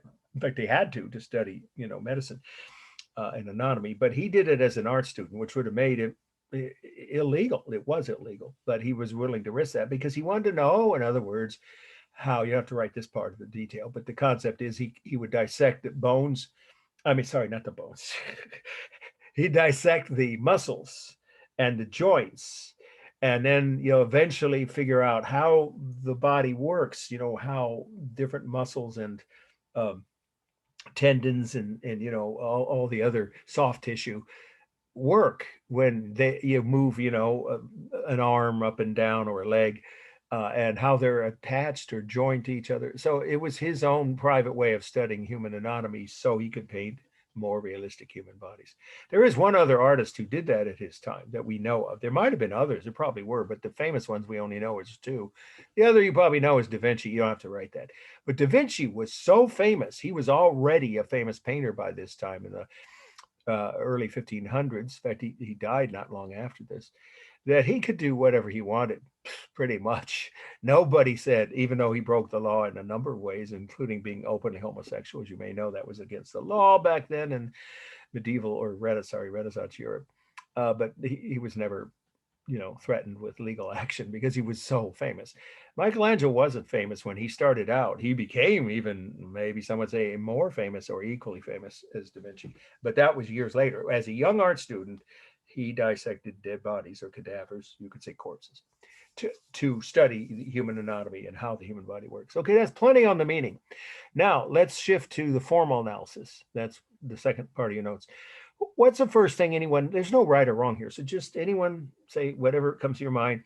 What do you notice about the way her body is positioned or posed? Is there something unusual about it, considering it's a portrait, right? Most portraits, do they look like this? Or the people in the portrait? Yes, go ahead. It's facing, the majority of the body is facing away or to the side of the point of view. Yeah, that's a very specific and accurate way of saying what I was about to mention is the first of the 3 or 4 elements we will discuss on composition. She's in a dynamic pose. That's how you say it when you're analyzing a work of art, visual art. But you accurately describe what that means. Her body is turning, or you could even say twisting away from us, right? Because she's in the middle of moving. So what dynamic means, now, just so you know, so you don't have to worry too much. If this isn't clear to you by the end of tonight, don't worry at all. We're going to go over these in detail within the next 2 lectures. the elements of composition. And I have a whiteboard, which here in my house, which I will show you and actually use a pointer, and you'll see what I mean, and have done drawings to illustrate each of these techniques of composition. So I'm going to give you the definitions now and show you examples, but if it's not clear, don't worry about it. You'll get, by the 4th or 5th week, you'll be very clear. Also sorry, I meant Gill, the book Gill's Critic Sees. It's why I assigned it as a required reading. She writes in plain English really well about how to recognize each of these elements. So let's do the first one. It's dynamic versus stable, quite literally. So if you're writing it that way, you'll remember when we review next week or the week after, how those terms are. And when you read in Gill's book, she describes it that way. Most compositions can be divided. One of the 9 elements is whether they're dynamic or stable. Well, this is dynamic. So here's the definition of that. That is any work of art with 2 or more curved or diagonal lines. So any work of art that has 2 or more curved or diagonal lines. I'm going to send you, if I haven't already, I think I did. I'll double check. The next handout is called the 9 elements of composition. You'll want to have that with you when we review that together. So that's one of the elements. It's usually the first one I recommend you look at in any paper you're writing. So look at all the curved lines on her body, and the diagonal lines are the book she's holding up. The covers and pages of the book. And then the baby angel is dynamic. There's no straight lines. So what is the opposite of dynamic? Is the presence of straight lines or right angles. Well, the only stable parts of this entire painting, this whole fresco, are the box that her giant toe is resting on. It's the biggest toe in the history of art, someone said, one of my classes. And then these 2 panels, you could say the edges of the wall behind them, right? That obviously those are straight lines. So those details in the background and the one thing in the foreground, the box she's resting her foot on, that's it. Everything else those are stable. Everything else is dynamic. So that's one of those elements. Okay, what else do you notice about the various colors in this painting? What part of this painting do you see first in terms of the colors? What stands out in your eyesight? Fabric. Yes, exactly. Excellent. Yes, the fabric, or in other words, in this case, her dress, if you want to just call it, probably looks like satin, is a bright color. Well, that's not the right word with art analysis. You'd say warm colors. So warm colors are colors that come from the earth. They're called earth tones, things that come from within the earth. We're not talking about on top of it, like grass, but things in the ground, that like gold and yellow and orange. So red, yellow, and of course, orange is a mixture of red and yellow. So red, yellow, orange. I've listed all these terms and the definitions for all of them in that handout that if you don't already have, you will certainly have it by next week. And we will go over them together. So these things like her dress, the fabric of the dress itself, including the under part of it, this part, and her skin tones and both of their skins and their hairs. Sorry, I meant the tones or colors of their hair, have warm or earth tones. And why would an artist do that? Because those are things that show up first in our eyesight, as a couple of you just pointed out. The first thing we notice, it's subconscious. It's if you have normal color vision, of course, you would see warm colors before you see the opposite of warm colors. The background are called cool colors, which would be green, gray, and blue, and shades of those colors. So the background is almost entirely cool. Because why? Michelangelo didn't want you to focus on the background. He wants you to focus on the 2 figures, the Sybil and her assistant, the cherub. So he uses warm colors on her body. All skin tones, or human skin tones, are considered to be warm. We'll talk more about this when we do the review of all 9 elements after you get that handout. So again, there's a mixture of warm and cool colors. Now, what about repeated shapes? That's called rhythm. Well, if you look closely, you can see the shapes of the 2 halves of the book, the pages, her 2 arms, right? Her 2 feet, right? Her 2 legs, or at least the part we can see. And the same with the cherub. his two hands, his two arms, his two shoulders. And then these patterns, these sculptural panels, I guess is the better word, panels in the background also show repeated shapes of what look like more cherubs, right, on the back wall carved out of marble. So there's a lot of repeated shapes. And the word for that in visual art is rhythm. Of course, it's a different way of using the word than in music, of course. But visual rhythm is the presence of two or more repeated or similar shapes. This is lots of rhythm. All human bodies, by definition, have some rhythm. Human portraits of even just a face, two eyes, usually, right? Two ears, two lips, and so forth. Repeated shapes create rhythm in visual art. So this has a lot of rhythm. Okay, so any questions about what we just covered? Because we're just starting, so don't worry too much if it's not all 100% clear right off the top of right off the bat, is the phrase we used to use. But does anybody have any questions about any of these elements we've covered now? 3, stable versus dynamic, warm or earth tone colors versus cool colors, and more examples will follow next week or when we cover this. 9 elements, and then also the rhythm or repeated shapes. Anybody have any questions before we move on to the second slide? Okay, and now stick around afterwards. Like I say, I always do. Those are my informal office hours right after class or by arrangement online or over the phone.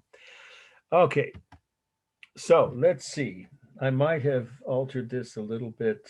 Yeah, I did. Let's go to Laocoon. That's going to be interesting. There we go. This is listed as the first one for tonight. So this is one that could appear on the midterm, and more likely, I meant to say it's more likely that it could appear on the midterm because it's from Greek classical art, a period we're going to spend a whole week on. You see, if you look down, I think it's week 6 or something.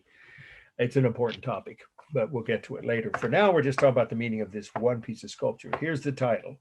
Of course, it's a must know. So obviously you want to take your notes in the way I would suggest it, if you want to do it efficiently, divide them by subcategory, meaning. So we're doing meaning first. Okay, this is Laocoon and his sons. That's Laocoon, Laocoon and his sons. The artist, we know who the sculptor was, the original sculptor, Polydorus. PolyDorus, Polydorus. And we put a little C in front of dates where we don't know the exact year or even the exact century, meaning we think it's about a certain period. C means about in Italian or Latin? In Italian, little c. So you don't have to use that letter, but you do need to use BC or BCE if you prefer that, before the Common Era. Or AD or CE for Common Era, meaning after 2000, right, years ago. Anything before that is BC or BCE. I accept both, by the way. I'm just going to give you a little tip. If you travel much, especially in Europe and Asia, you'll see most people still use BC and AD. It's just because it's a common reference. But in America, as everyone knows, it's more and more common to use before the Common Era, BCE. So I accept either, but I give you the traditional version. However, the point being, if you're writing about this on the exam, you need to put those letters or the other version, BCE, or you won't have the date correct and you miss points. Okay, so what does it mean to say that this is about 100 BC or BCE? That means that this is a Roman, here's the first fact about the meaning. It's a Roman copy of an earlier Greek sculpture.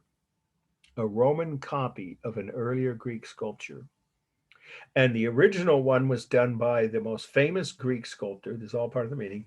And we know his name. So it's in your notes already. Polydorus was the most famous classical Greek sculptor. Because remember, ancient Greece was like a lot of ancient cultures. It lasted for hundreds and hundreds of years. Egypt had 3,000 years of continuous history under the same system, same language, same religion. I don't know if you know this, we'll get to that. So the ancient Greeks had over 1,000 years of the same basic culture. So we do need to say what part of ancient Greek sculpture, what era within ancient Greek art. It's called classical. So this is a classical Greek sculpture in terms of the style. Anything having to do with the style of a work of art, whether it's a painting, a sculpture, a building, the style of a work of art is part of the meaning. So it's a classical Greek sculpture, which just means what? They were super realistic. I'm guessing these sculptors carved up dead bodies too, long before Michelangelo did as a painter, because look how realistic it is. Every detail is accurate here on the skin, the muscles, the hair, the face, and even the robes over the two sons. So we could start by saying that this is a Roman copy of an earlier Greek classical sculpture. But what is going on? That doesn't tell us the overall meaning. And that is from a Greek myth, or you can say folklore if you prefer, but I think the best phrase is ancient Greek myth about a man named Laocoon, that's him, of course, the guy in the middle, who was a prophet, and by which we mean could tell a man who could tell or woman who could tell the future. A prophet. He could see into the future. And what happened was he tried to warn the Trojans during the Trojan War. So in other words, this depicts an incident during the Trojan War, right? Against the Greeks fighting the Trojans, right? So once again, it depicts an incident during the Trojan War in which this prophet, this man, you could just say man, Laocoon, tried to warn the Trojans, don't take that wooden horse, you know the story, everybody does, right? Into the city. Because of course the Greek soldiers were hiding in it. You don't have to write that unless you didn't know that. So it was, his attempt to warn the Trojans, and the Greek gods, of course, they wanted the Greeks to win that war, so they punished him immediately and silenced him before he could warn the Trojans. That's what we're seeing. He's being crushed by a very odd-looking sea serpent. It looks more like a snake, doesn't it? Supposedly, this is a sea serpent that came up out of the water because this was on the coast. Troy was the city right on the water, right? So here's this man, Laocoon, and his two sons walking along the beach. They see the wooden horse, and he knows what's inside. So he tried to warn the Trojans. Before he could say anything, he was crushed to death because the Greek gods wanted to silence him so that their side, the Greek side, would win, which later they did win the war, right? Because they snuck inside that wooden horse into the city walls. So he got punished by the gods, and that happened a lot in ancient Greek myths.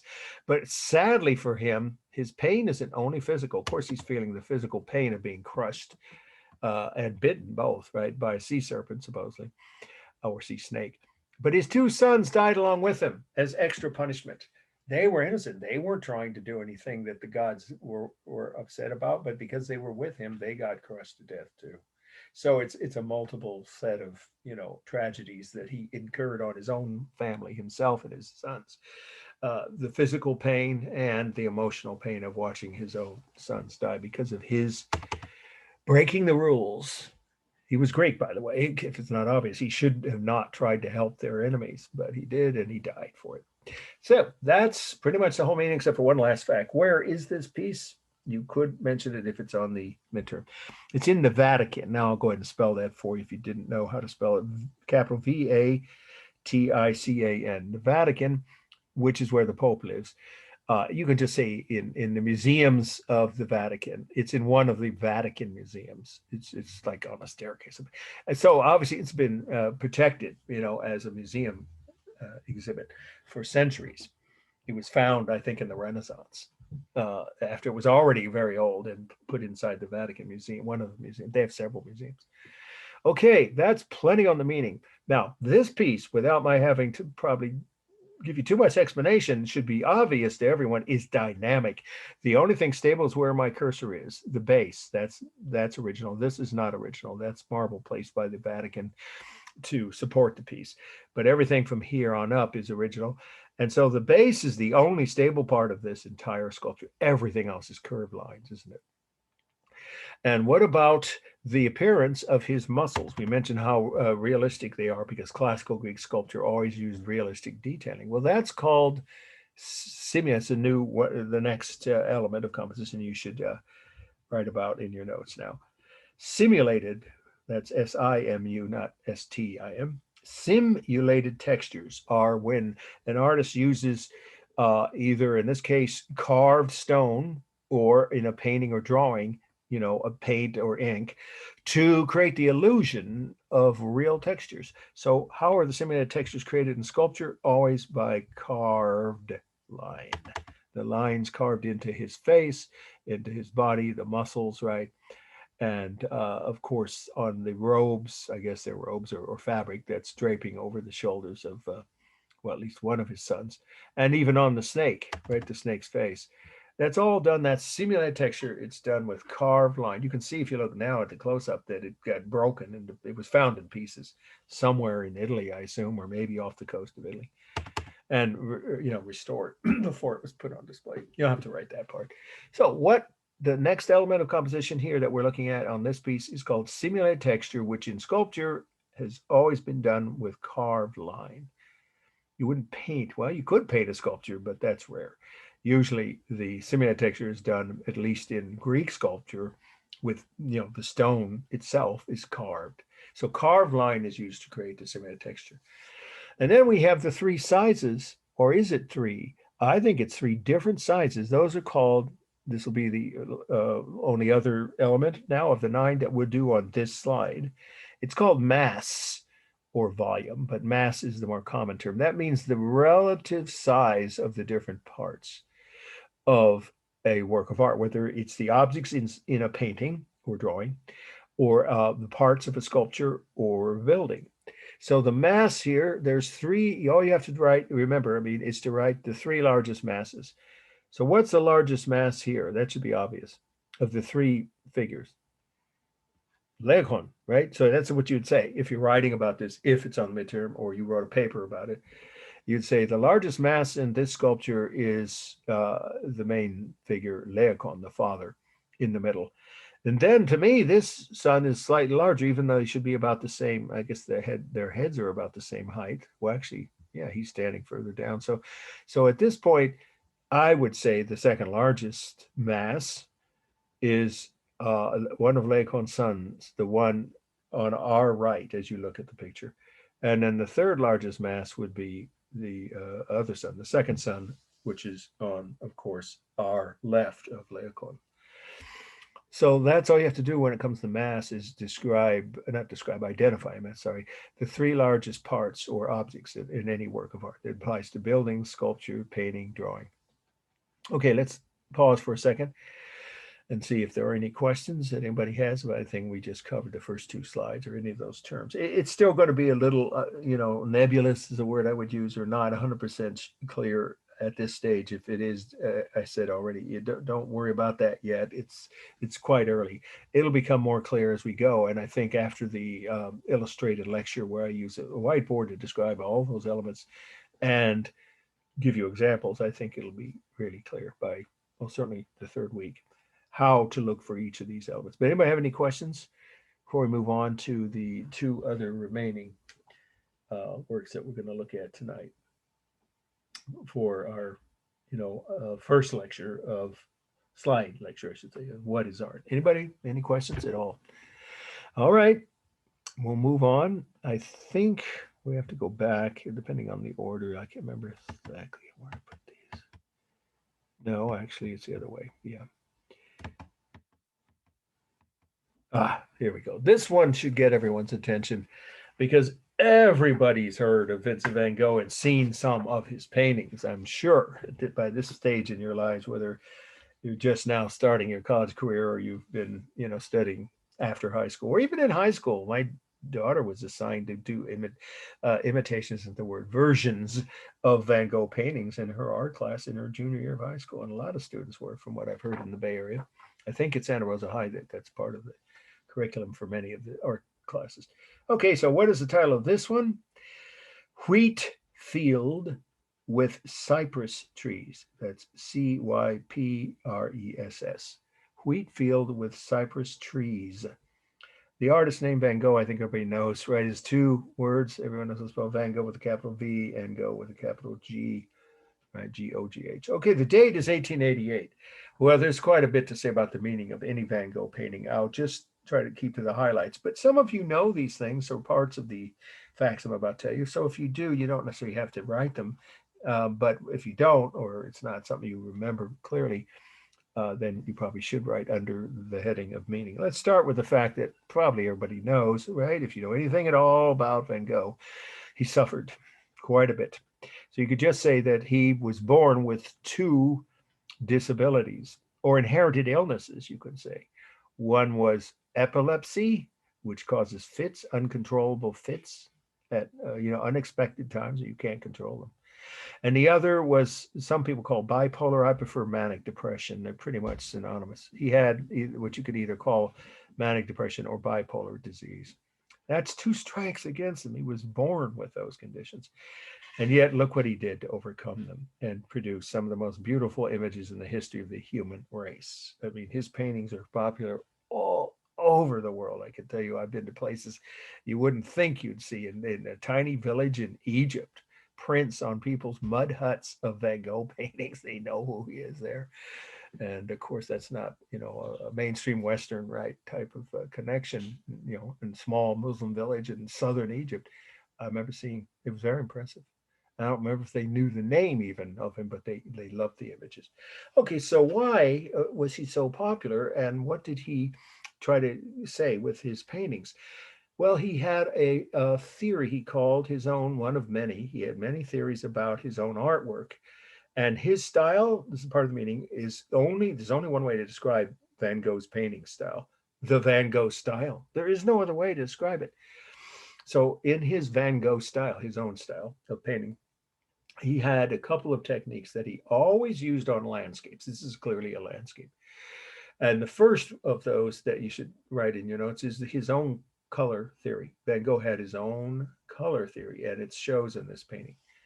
So again, I'll just hit the highlights because it was more complex than this, but we'll just do 3 of the aspects. He believed that the use in his paintings of warm yellows and shades of yellow and gold, any use of the colors yellow, gold, or shades of yellow and gold, were symbolic of the warmer, happier human emotions, such as love, kindness, acceptance, things he had very little of. I don't know if you know this, you'll have to write this, but there's only one person his whole life that accepted him and believed in him all the way through from their youth till he died. And that's his brother, his only brother, who without him, we wouldn't know who Van Gogh was. He kept every letter Van Gogh wrote, and we still have those. They've been translated into dozens of languages, whole volumes of hundreds, no, actually thousands, thousands of letters every day practically of his adult life. They rarely lived together, briefly one time in Paris, but most of the time they lived hundreds of miles apart. But Van Gogh would write to his brother every day because he knew his brother loved him, cared about him. Hardly anybody else did. His own father turned his back on him, for instance. They thought he was, like bizarre and not sane, and therefore they didn't want anything to do with him after a few years. Early on, they would let him come home, and then eventually his father said, "You can't come home anymore. We don't want you here." So only his brother was the only person he ever trusted and confided in. So we don't need, in other words, the bottom line here is that it's the letters of his to his own brother Theo, was his Vincent, of course, the painter, and then his brother's name was Theo. His letters to Theo were how we know what he thought and what his meaning was. We don't have to guess. For every single painting, he wrote a letter to his brother. So what was he trying to say with this painting? We know from his letters. Well, first of all, he was obviously in some state of mind where he was feeling positive, the warmer, more positive human emotions for at least a while. But then with manic depression, if you've ever known anyone, I certainly have. I grew up with 1 or 2 people that I saw often who had this condition.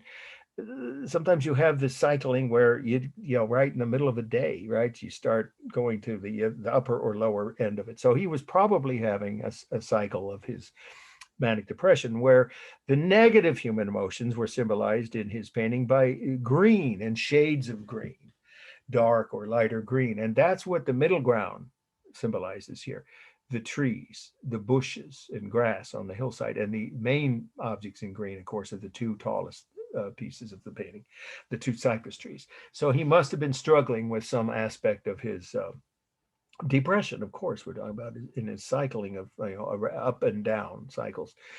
But the third color component, I guess you could say, of his color theory was blue and shades of blue, which the entire background is the mountains and almost all the sky. Of course, the clouds are somewhat, off-white, but almost all the sky, the mountains entirely are in the background. blue, shades of blue, and that symbolized in his mind the presence of God. He said a divine presence in his letters, but he did believe in God. He was actually the son of a minister. His father was a Protestant minister, and wanted Vincent Van Gogh, to go into the same profession. And Van Gogh started trying to train. He briefly did it, get a job as a minister. You'll have to write this, and it was a disaster. He didn't like doing what he was told to do by the church, so he quit that and went into painting. So you could just say it this way: he believed in God his whole life, and his belief is shown or symbolized in the use of blue colors. So that part you should be writing now.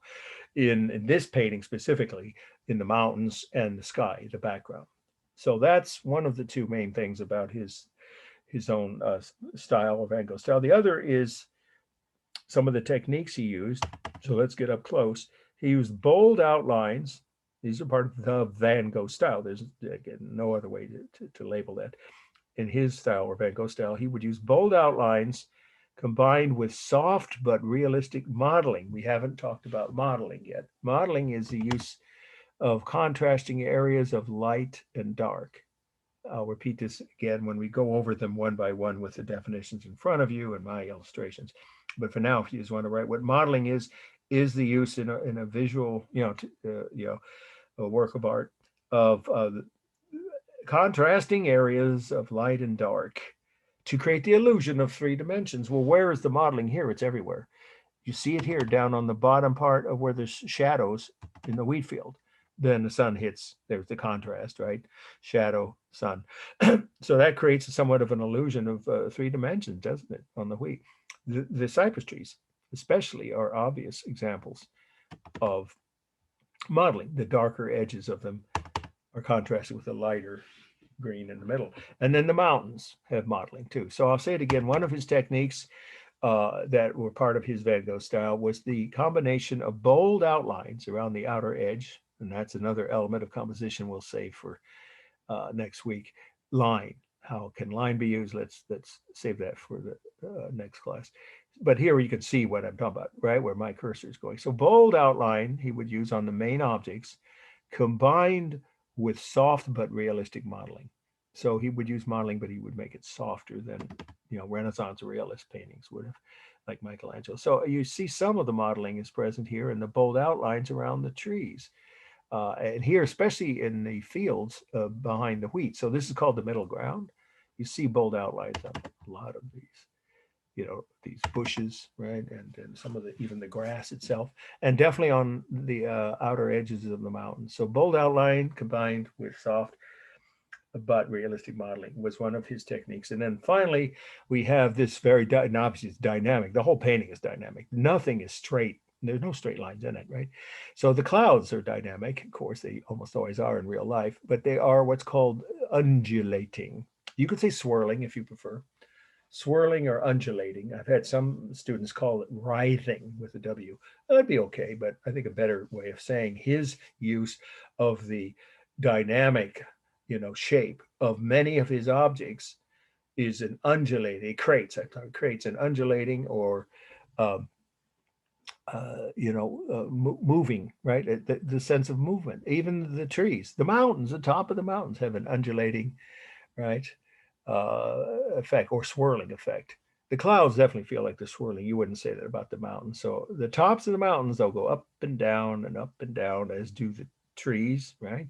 Especially the outline of these two cypress trees. So again, the last thing now about this painting, because I'm kind of overlapping here, which happens in some works of art, the style of the art and the techniques the artist use overlap from meaning, because with him, it's part of his style, and that is under meaning. But it also, you can see how, I hope it's clear to everybody. If you have questions, please stop and ask.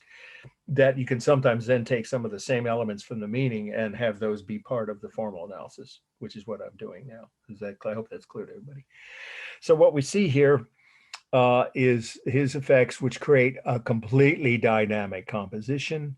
And he's using modeling. It's realistic, but it's soft. The other word you could use is diffused in almost all his paintings. It's even that way on the wheat, though the wheat is a little closer to being realistic. But look, see, it's still kind of soft. It's not super sharp, the edges of everything. That'd be Renaissance realistic style, but he didn't like that. He wanted to create his own style. And then we have the dynamic quality of the clouds, very much so. And of course, the shapes that were repeated, the tops or the edges of the wheat, especially noticeable here where the shadows are. And of course, some of the trees and bushes repeat, and the tops of the mountains, the clouds. It's powerful rhythm. He loved to use lots of strong rhythm in his painting. And then one more thing before we go on to the last slide for tonight, and we will end easily by 9:15. I'll stick around and answer any questions you have, is his use of techniques for space or depth. You can use either term, but the best way is to keep it, consistent is space. Techniques for depicting space are very complex, and we'll go into those next week. And by the end of the next, time we cover these elements of composition, I think you'll see it'll be pretty clear how they are used. But let's just start with one of them. Well, two techniques he's using here. One of them is diminishing size. The sizes of the trees and bushes get smaller the further back they go. You can see that, right? And even on the mountains, this part of this mountain range is a little closer to us, and then they seem further away and they get smaller on the horizon there. So that's called diminishing size. That's a technique for depicting space. And then another one is overlapping. Every culture since ancient prehistoric cave paintings, we're going to see those next week, use this technique of having objects overlapping other things. So whatever object is closer to the viewer is the one that overlaps the things behind it. I think that's pretty self-explanatory. That word is pretty much obvious. So here the technique of overlapping is typically used for any kind of landscape, of course. And then I guess I'll mention one more because it's going to come up not much in this class, but in your papers and your extra credit or your museum visits, you may see this.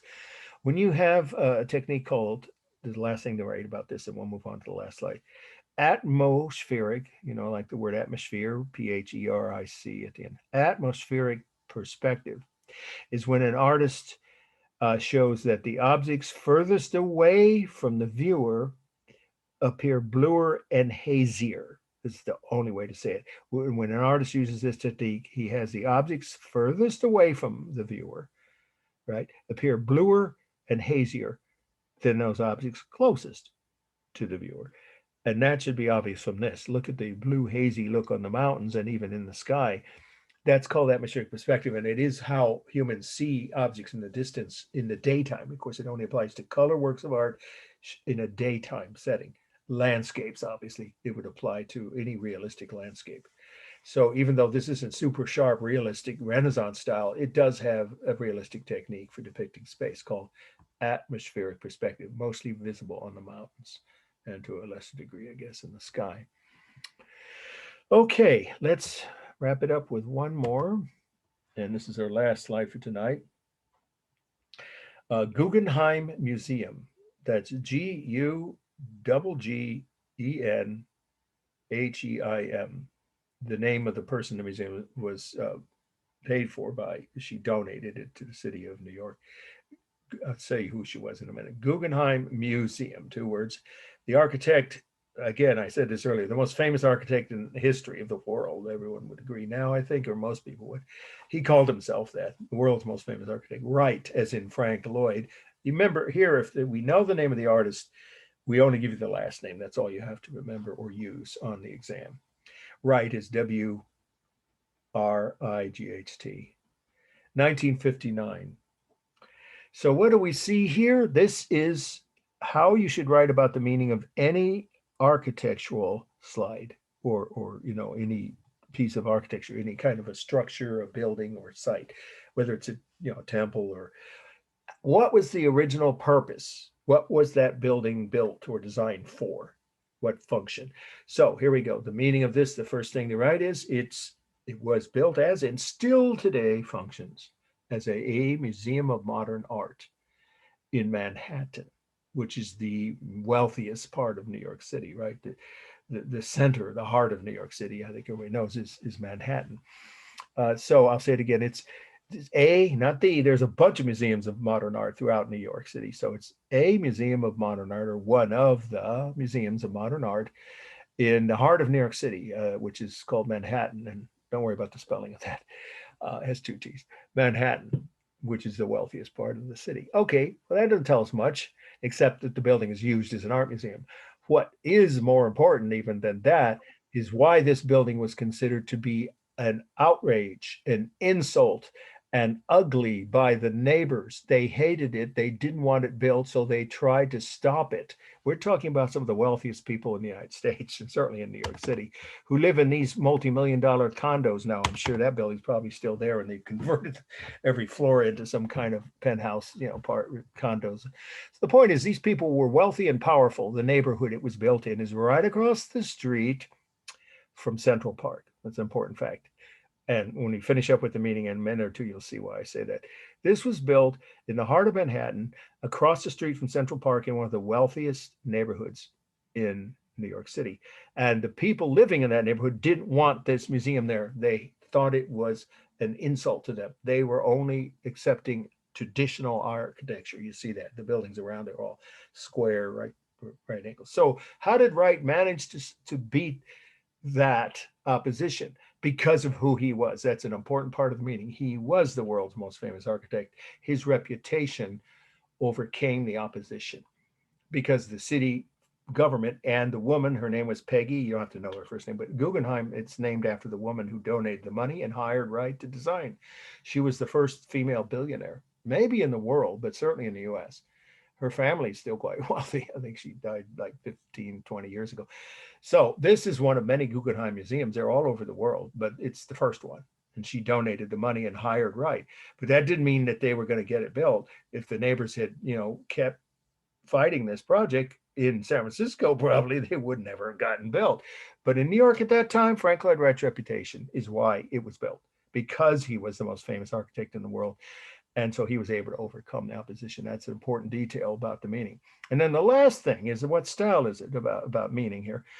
Well, he called this style organic with a capital O. And now how can something made out of concrete, glass, and steel be organic? Organic means in art, when it comes to styles of art, we're not about food now. The other meaning of organic with art is something relating to nature or living things. Well, let's see if anyone might be able to guess here.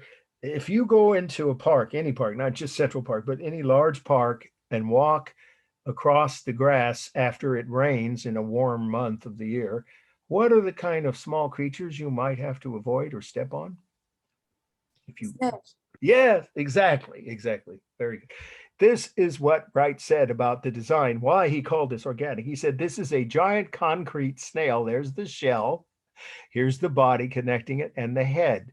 And it's sliming, snails leave a slimy trail, right? Sliming its way up Park Avenue across the street from Central Park, where the real snails are there. So it actually disarmed his opponents when he said that in a hearing. He had to go to these buildings don't get built without a public hearing, right?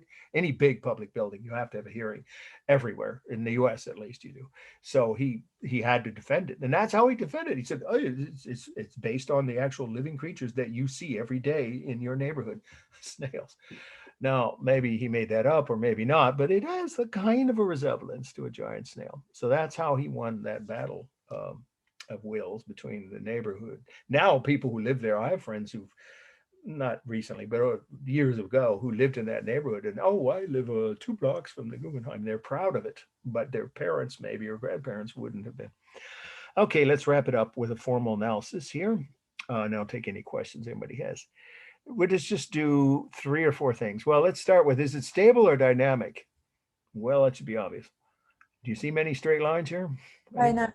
No, it's almost entirely dynamic, except some people think of this as the utility shaft, or, the ventilation and heating systems are in this.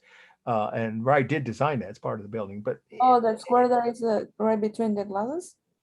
Sorry? Oh. Those are windows, isn't it? And there's well, a hang on, square let me admit these 2 people here.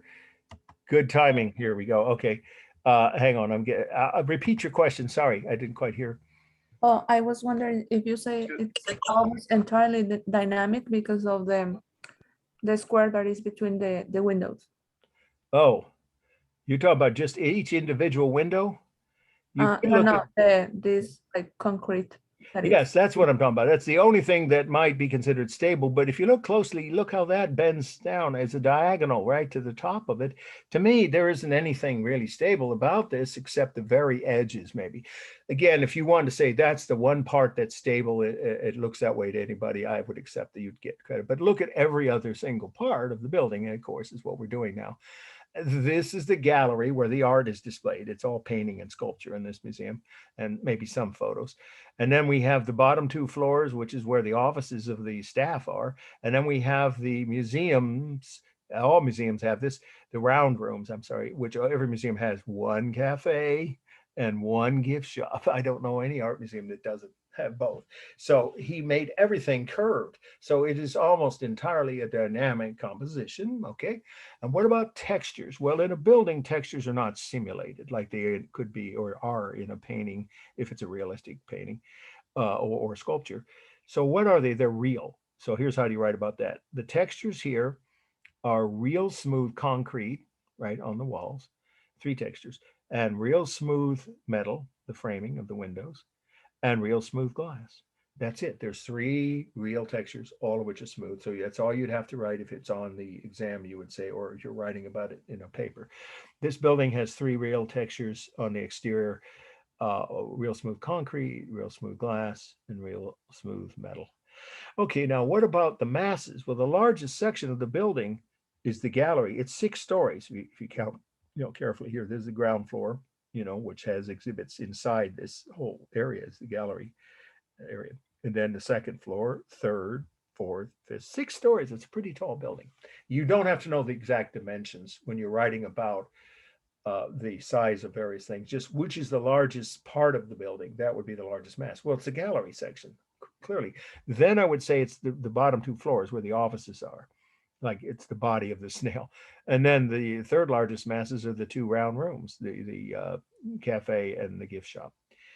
So then you've defined the masses, but what about space? With a building, remember, architecture is not an illusion of anything. Architecture is a real space. So that's exactly how you would describe, and you only have to give, say, the 3 briefly mentioned, which interior spaces, and you can tell that from research or photos if you're doing an article, I'm sorry, I meant a paper on a building, or in the exams, you're writing about any building, you would just need to say how the largest interior spaces are divided. So you would say the interior of the gallery is divided into 6 floors in a ramp. Yes, it's a ramp pattern. Anybody ever see the movie Mr. Popper's Penguins with Jim Carrey? No. Well, anyway, they roller skate down in that movie.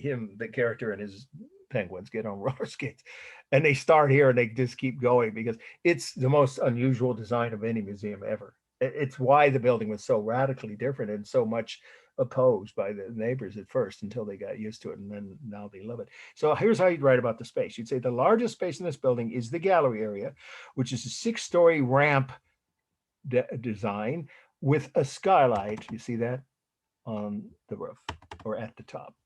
And then the second area you would describe is various, you don't have to know how big they are, but various different sizes to offices or different sizes of offices on the first 2 floors. And then we have the 2 open round rooms, which serve as a cafe and a gift shop. So that's just a general way to describe the real spaces inside the building. You don't have to describe the dimensions unless if in a paper you could find them online when you're researching, of course, then you might want to mention how high is this. I've been here several times. I think it's about 60 feet, but you don't have to get that detailed. And then lastly, the color is warm, right? It's a kind of a warm yellow color. And this is neutral because this is glass and it's transparent. So you can't really, call that warm or cool. But the body of the building, the walls are painted yellow. So that makes them cool. I actually want to do one more thing. Is it balanced? Well, it's a little hard to tell from this angle, but even from a side view like this, if you were standing in front, it would be obvious. The one part of the building, the whole gallery section, is much larger and higher, much bigger than the other side where the 2 round rooms are. So obviously it is unbalanced toward the right. Okay, and then that's side to side. and top to bottom, the same thing. It's unbalanced oddly towards the top, isn't it? Because look how it veers inward like a child's toy top. That's what he said he was thinking of when he designed it. Then later he said, oh, it's a giant snail. At least that's what I've read, right? Went through different explanations to get this approved about what he was thinking when he designed it. So this looks like, an inverted, right? Child's toy top. Say that fast. And so it has the unusual characteristic of being wider at the top than the bottom. That's rare in buildings. So it actually is unbalanced toward the top, usually with like a pyramid, right? Or skyscrapers, usually they're wider at the bottom of the base. But this one is, at least the gallery section, is unbalanced toward the top. Okay, that's a lot, I know, for the first night. And I'm just trying to give you a reassurance that, I don't expect you to understand everything we've covered, but hopefully at least you got some concept about at least several, if not all. I think we covered about 7 of the elements of composition now. And we'll cover all 9 in the next week or so, and take our time. And I'll show you, like I said, on a whiteboard, some illustrations of how to recognize them, and you'll get the definitions. I think everybody got, didn't I send that? I'm pretty sure I did. If I didn't, I'll double check tomorrow. The attachment PDF. You did. Yeah. So keep that and print it out if you haven't already, and have it with you next week. I'm not sure which day I'm going to be able to do that, because I can't do it on Wednesday, this Wednesday.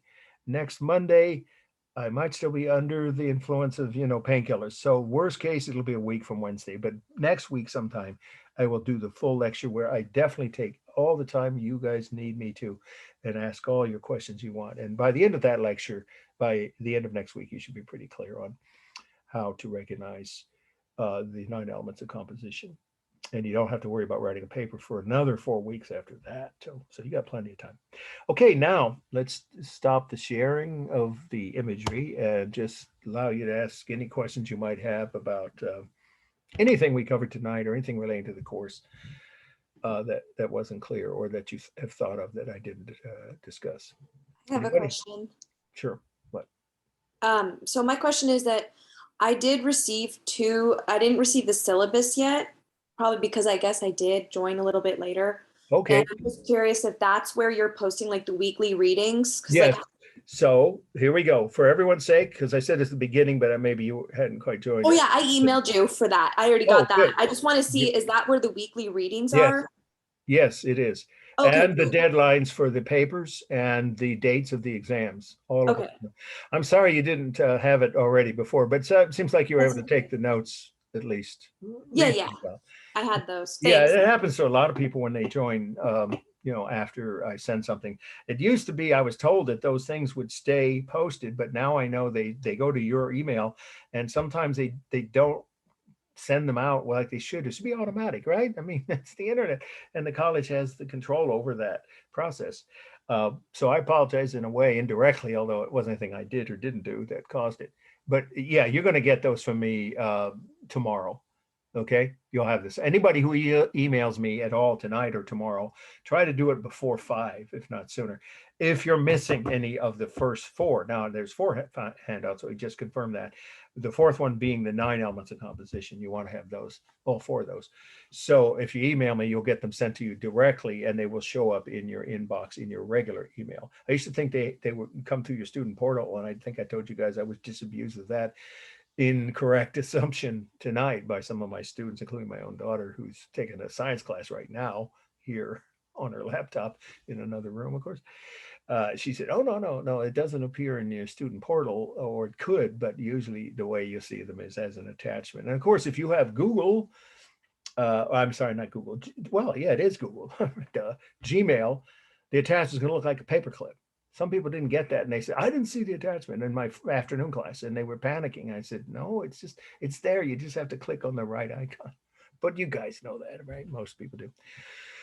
Okay, so now is a good time. This is when my unofficial office hours always will be after the last slide. Every evening of the class, I will stop to take any questions. Anybody else have any? Okay, so quick question. I've been stuck in the waiting room for 2 hours waiting to be let into the meeting again. Really? I was in the waiting room for 2 hours. Now I hit when I see it didn't show up. I'm sure somebody else here could verify that it was here. I've been taking like pictures every 15 minutes of the screen. I've been stuck in there for 2 hours. Say that again about the pictures, please. This is important. I want to try and get to the bottom of why this happened. So I wanted to show that I've been here, but it just says waiting to be let into your waiting room, and I've been stuck there for 2 hours, and I just got let in the last 5 minutes. In my afternoon class, and the student was able to figure out. She sent me an email after the class was over. I have a class from 3 to 4:30. That it's some kind of a glitch that sometimes just comes out. It seems to have happened to. It also happened to that science class I just told you my daughter's taking. She was having, and one of her, I think the other's an English class. I'm not sure why. Once in a while it does that, but see, if I see, this is my promise to you, the best I can do to try and reassure you. I do want to do that it shouldn't happen again. But if I see anywhere at the bottom of my screen, right down there, or in the middle of the screen, sometimes it appears somebody's waiting to, that happened like 3 times during the first and second half of tonight's lecture. I hit admit. So I didn't see that for you. I was in initially, and then I got kicked off the server, and so I tried to enter back in. It's some kind of stupid glitch. Well, the good news is you will see this posted long before the weekend. Did you hear that? So I was going to ask, the only part that I heard was about 5 minutes where you said it's being recorded. It might show up on YouTube. It will. I was like, I'm not sure if I heard you correctly before it cut out. Well, let me tell you then, so you'll have the information so you can watch the whole thing at your leisure. Since I am by Thursday going to be operated on, I will not wait till Thursday. It will be either Tuesday or Wednesday at the latest. So by Wednesday evening or Thursday morning at the latest, probably sooner, maybe even tomorrow night, a couple times between now and Thursday, check your your YouTube channel. I told you what it was, but you might not have heard. I told everybody else. It cut out right before that. Here we go. I was just double checking. Yeah. I'll have to have my daughter try to help. I better just tell you now and then repeat it in an email to everybody. Okay. Here we go. So write it down now and hear me now, remember me later, as they used to say on Saturday Night Live. Nobody remember that? No. When they imitated Schwarzenegger before he was governor, right? Hear me now and remember me later. Okay. All right. Here's how you could access it anytime, any of my lectures from the whole semester. Normally it's 8 p.m. on Friday, but I'm not going to be focused when I'm under painkillers on Friday. So I'm doing it earlier this week, but normally by 8 p.m. on Friday, and this week by, let's say, certainly by Wednesday evening, if not sooner, you will find under, here we go, the heading, Mark Wilson's SRJC Art History Lectures. That's it again, Mark Wilson's, and then the caps, all caps, 4 letters, SRJC Art History Lectures. And then the week that you're looking for, or whatever lecture you missed or want to review, it'll say week 1 or week 2. Of course, this one will be week 1, and it'll describe what it is. It'll have the heading that the syllabus did, which is Introduction to Art. I see all your videos. They you'll see everything. It's recording, unless that's a glitch, no one's aware of it. It says it's recording at the bottom. So that's true for every lecture from each week. Normally it's after 8 p.m. on a Friday night because I have 4 lectures each week. And I usually do them all in one sitting, one right after the other, right? But that's normally Friday at 8. But this week it should be no later than Wednesday evening and probably sooner.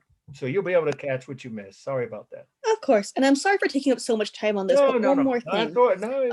Not at all. That's what we're I'm not sure if this course is going to use Canvas a lot. I know some people use Turnitin. I've tried to tell everybody that the first, but that was a while back. I sent about 10 days. Because I see like it listed, but it's listed as like not start, like I don't have access to it. So I was going to ask like what platform we're using for this class. You're sending me your assignments. Again, that's a part you missed. You do no fault of your own. Sorry. That's fine, which is to my email. And that's what's on the top of your syllabus. When you turn your assignments in, I'm going to repeat this before the deadline for each assignment. You'll get an email and I will hold up a hand-printed example of how to submit what title to give your, it has to be PDFs, to my either AOL, Mark W at AOL, or the campus email, or both. And that's how you turn your assignments in. I've seen a lot of glitches, more so than with Zoom on Canvas. My daughter had 2 of her 3 classes glitch, and the teachers, both of them, were unable to send the initial material, even the syllabus, until the day before the class started. I never wait that late, but it happens a lot on Canvas. And this semester, we've been told there are more problems with Canvas. So it's not that I don't trust it, but why beg trouble? So I just have you send them to me directly. And believe it or not, most of you will go, oh, come on, that can't be true. AOL is a more efficient website than Outlook. It is. And if anyone's used both, they can attest to that. So for me, I prefer you to send it to Mark W at AOL, but you can send it to the campus website too, both of which, again, just repeating, are posted at the top of the syllabus. And that was how you turn your work in, not through Canvas. Oh, Thank you so did you much. see that, everybody? Yeah, thank you for that, fellow student, helping out your other students.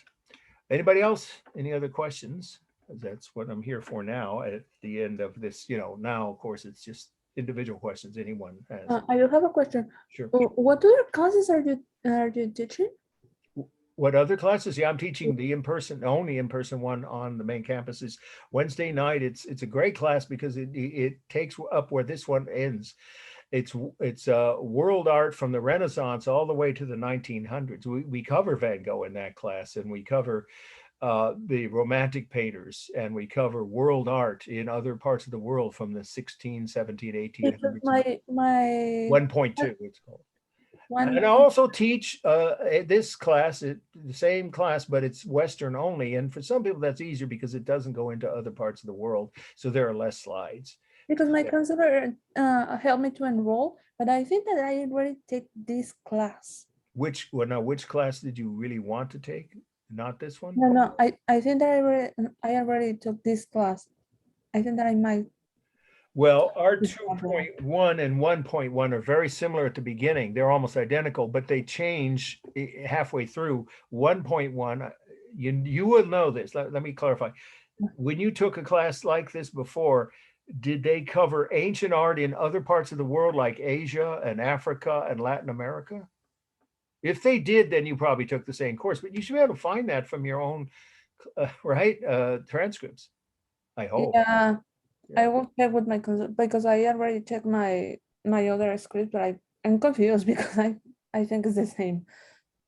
Well, can you remember? I don't know, when was it, a while ago or something? Can you remember, did the other class you think might have been the Because same? last semester I took 2 classes with you, so that's why I'm confused. Oh yes, wait a minute.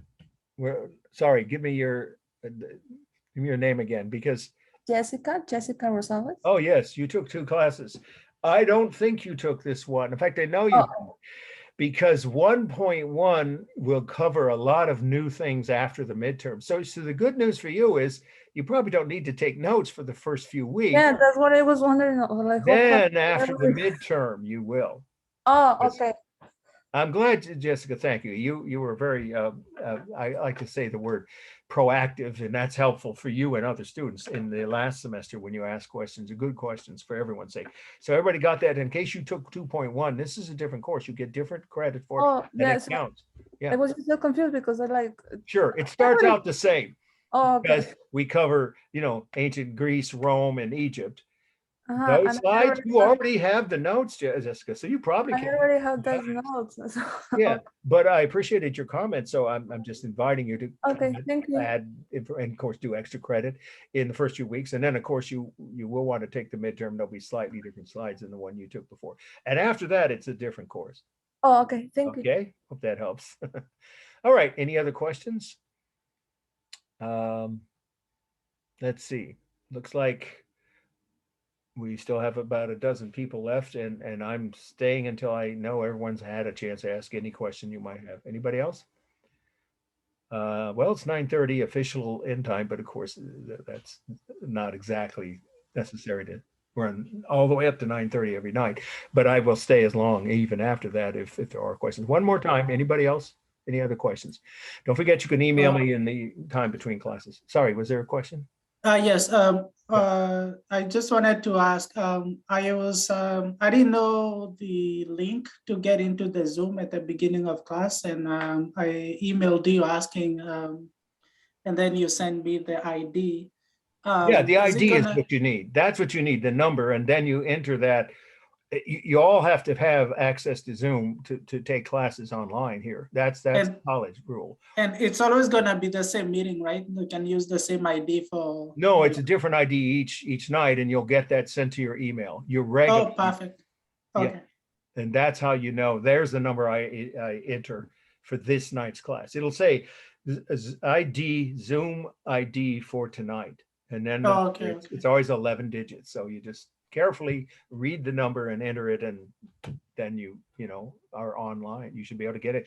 So hopefully that, remember, it's not the same number every week. So just check your inbox and your regular email after about 6:20. I usually send it before that. Okay, will do. Thanks. All right. And then we log on around 6:31 or 6:32. Okay, we've covered a lot, but there still might be a couple of more people with questions. Anybody? Thank you. Bye. Thank you very much, all of you. Yeah, I appreciate your participation. Let's hope we have just to double check, because I've only received the email that has the 9 study terms. You said there's a second email other than the EDU email that you prefer to use? Yeah, that's Mark W at AOL, because I check it more often and it's easier to navigate than Outlook. Outlook is a cumbersome website. And just to double check, I'm not familiar with the AOL. Is it just at AOL, or is it like AOL.com or AOL.org? .com. So it's at the top of the syllabus. If you have, it's the only email that I didn't receive was the syllabus one. Okay, again, you did email when he asked me, and I'll forward it to you tomorrow because it's getting late. Of course, just want to double check, and I figured I'd ask for the email. So there it is. Sure, Mark W at AOL.com. I know it's probably the oldest website, and most people think it doesn't even exist anymore. Because what, they still have AOL?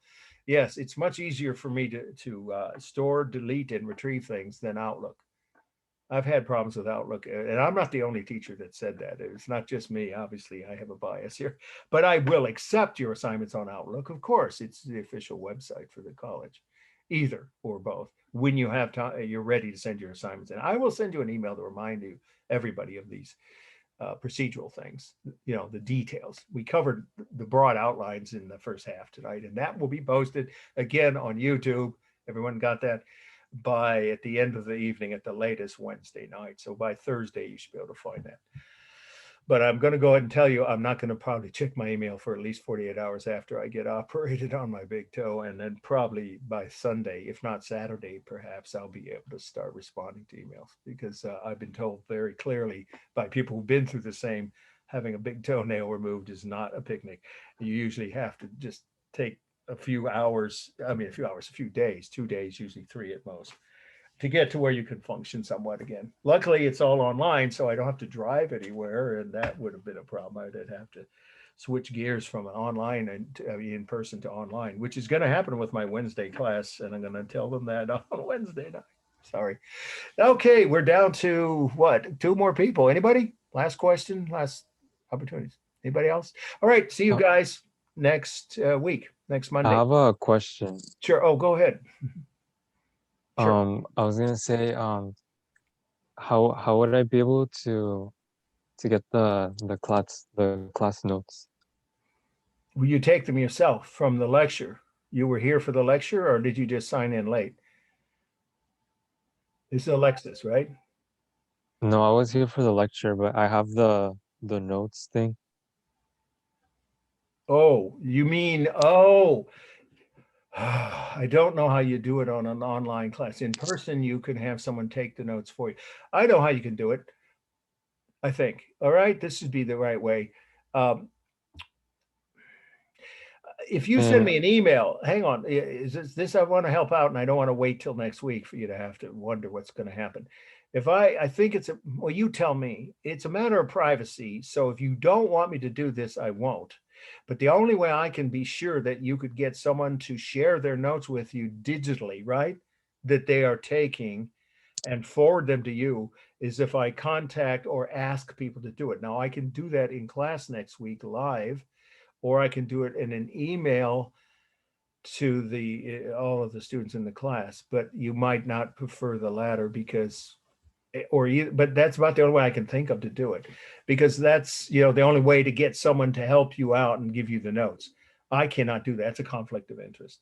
Plus, which I'm not taking notes, I'm giving the information, so it's all verbal. Yeah, in past classes, it was like that.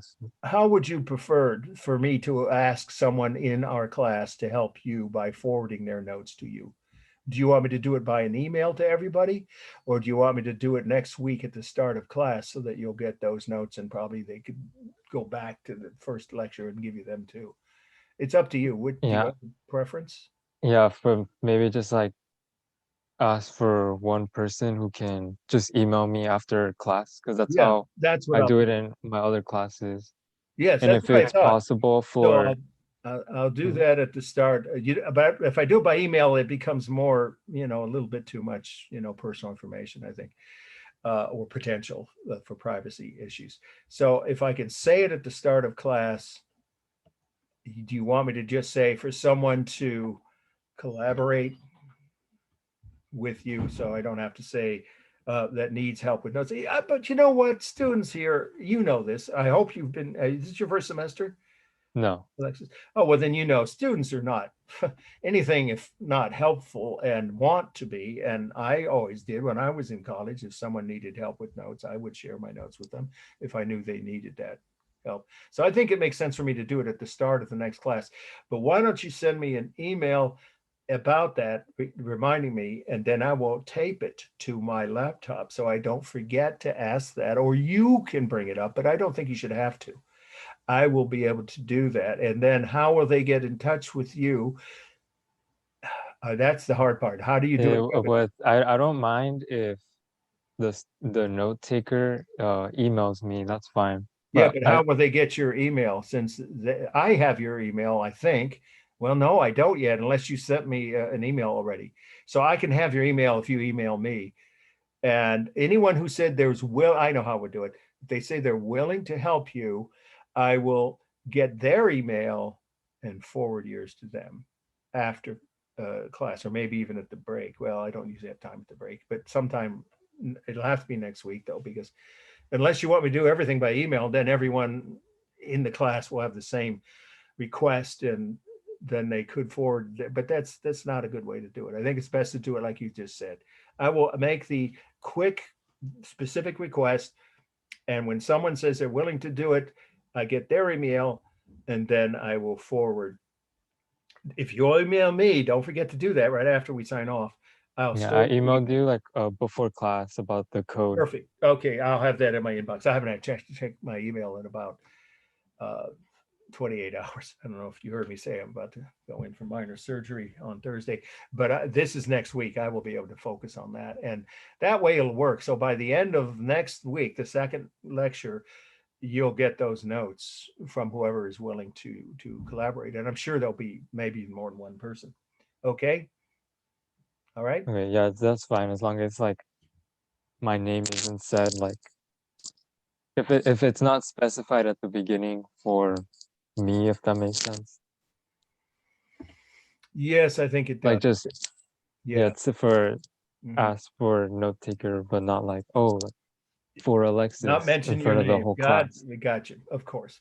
Yeah, but Good when point. someone is Good chosen, point. like that's There are times when I might when forget that, but if you sent me an email reminding me, that's how you want me to do it. If you didn't, then send another one, because I'm going to take that email and make sure that because I'll be on painkillers. I'm telling you, then who knows, I'll be pretty focused. I know I can give the lecture. I've done it before when I've had, other injuries. I fell down a flight of stairs once and tore the skin off both of my legs from the knee to the ankle. Can you imagine how painful that is?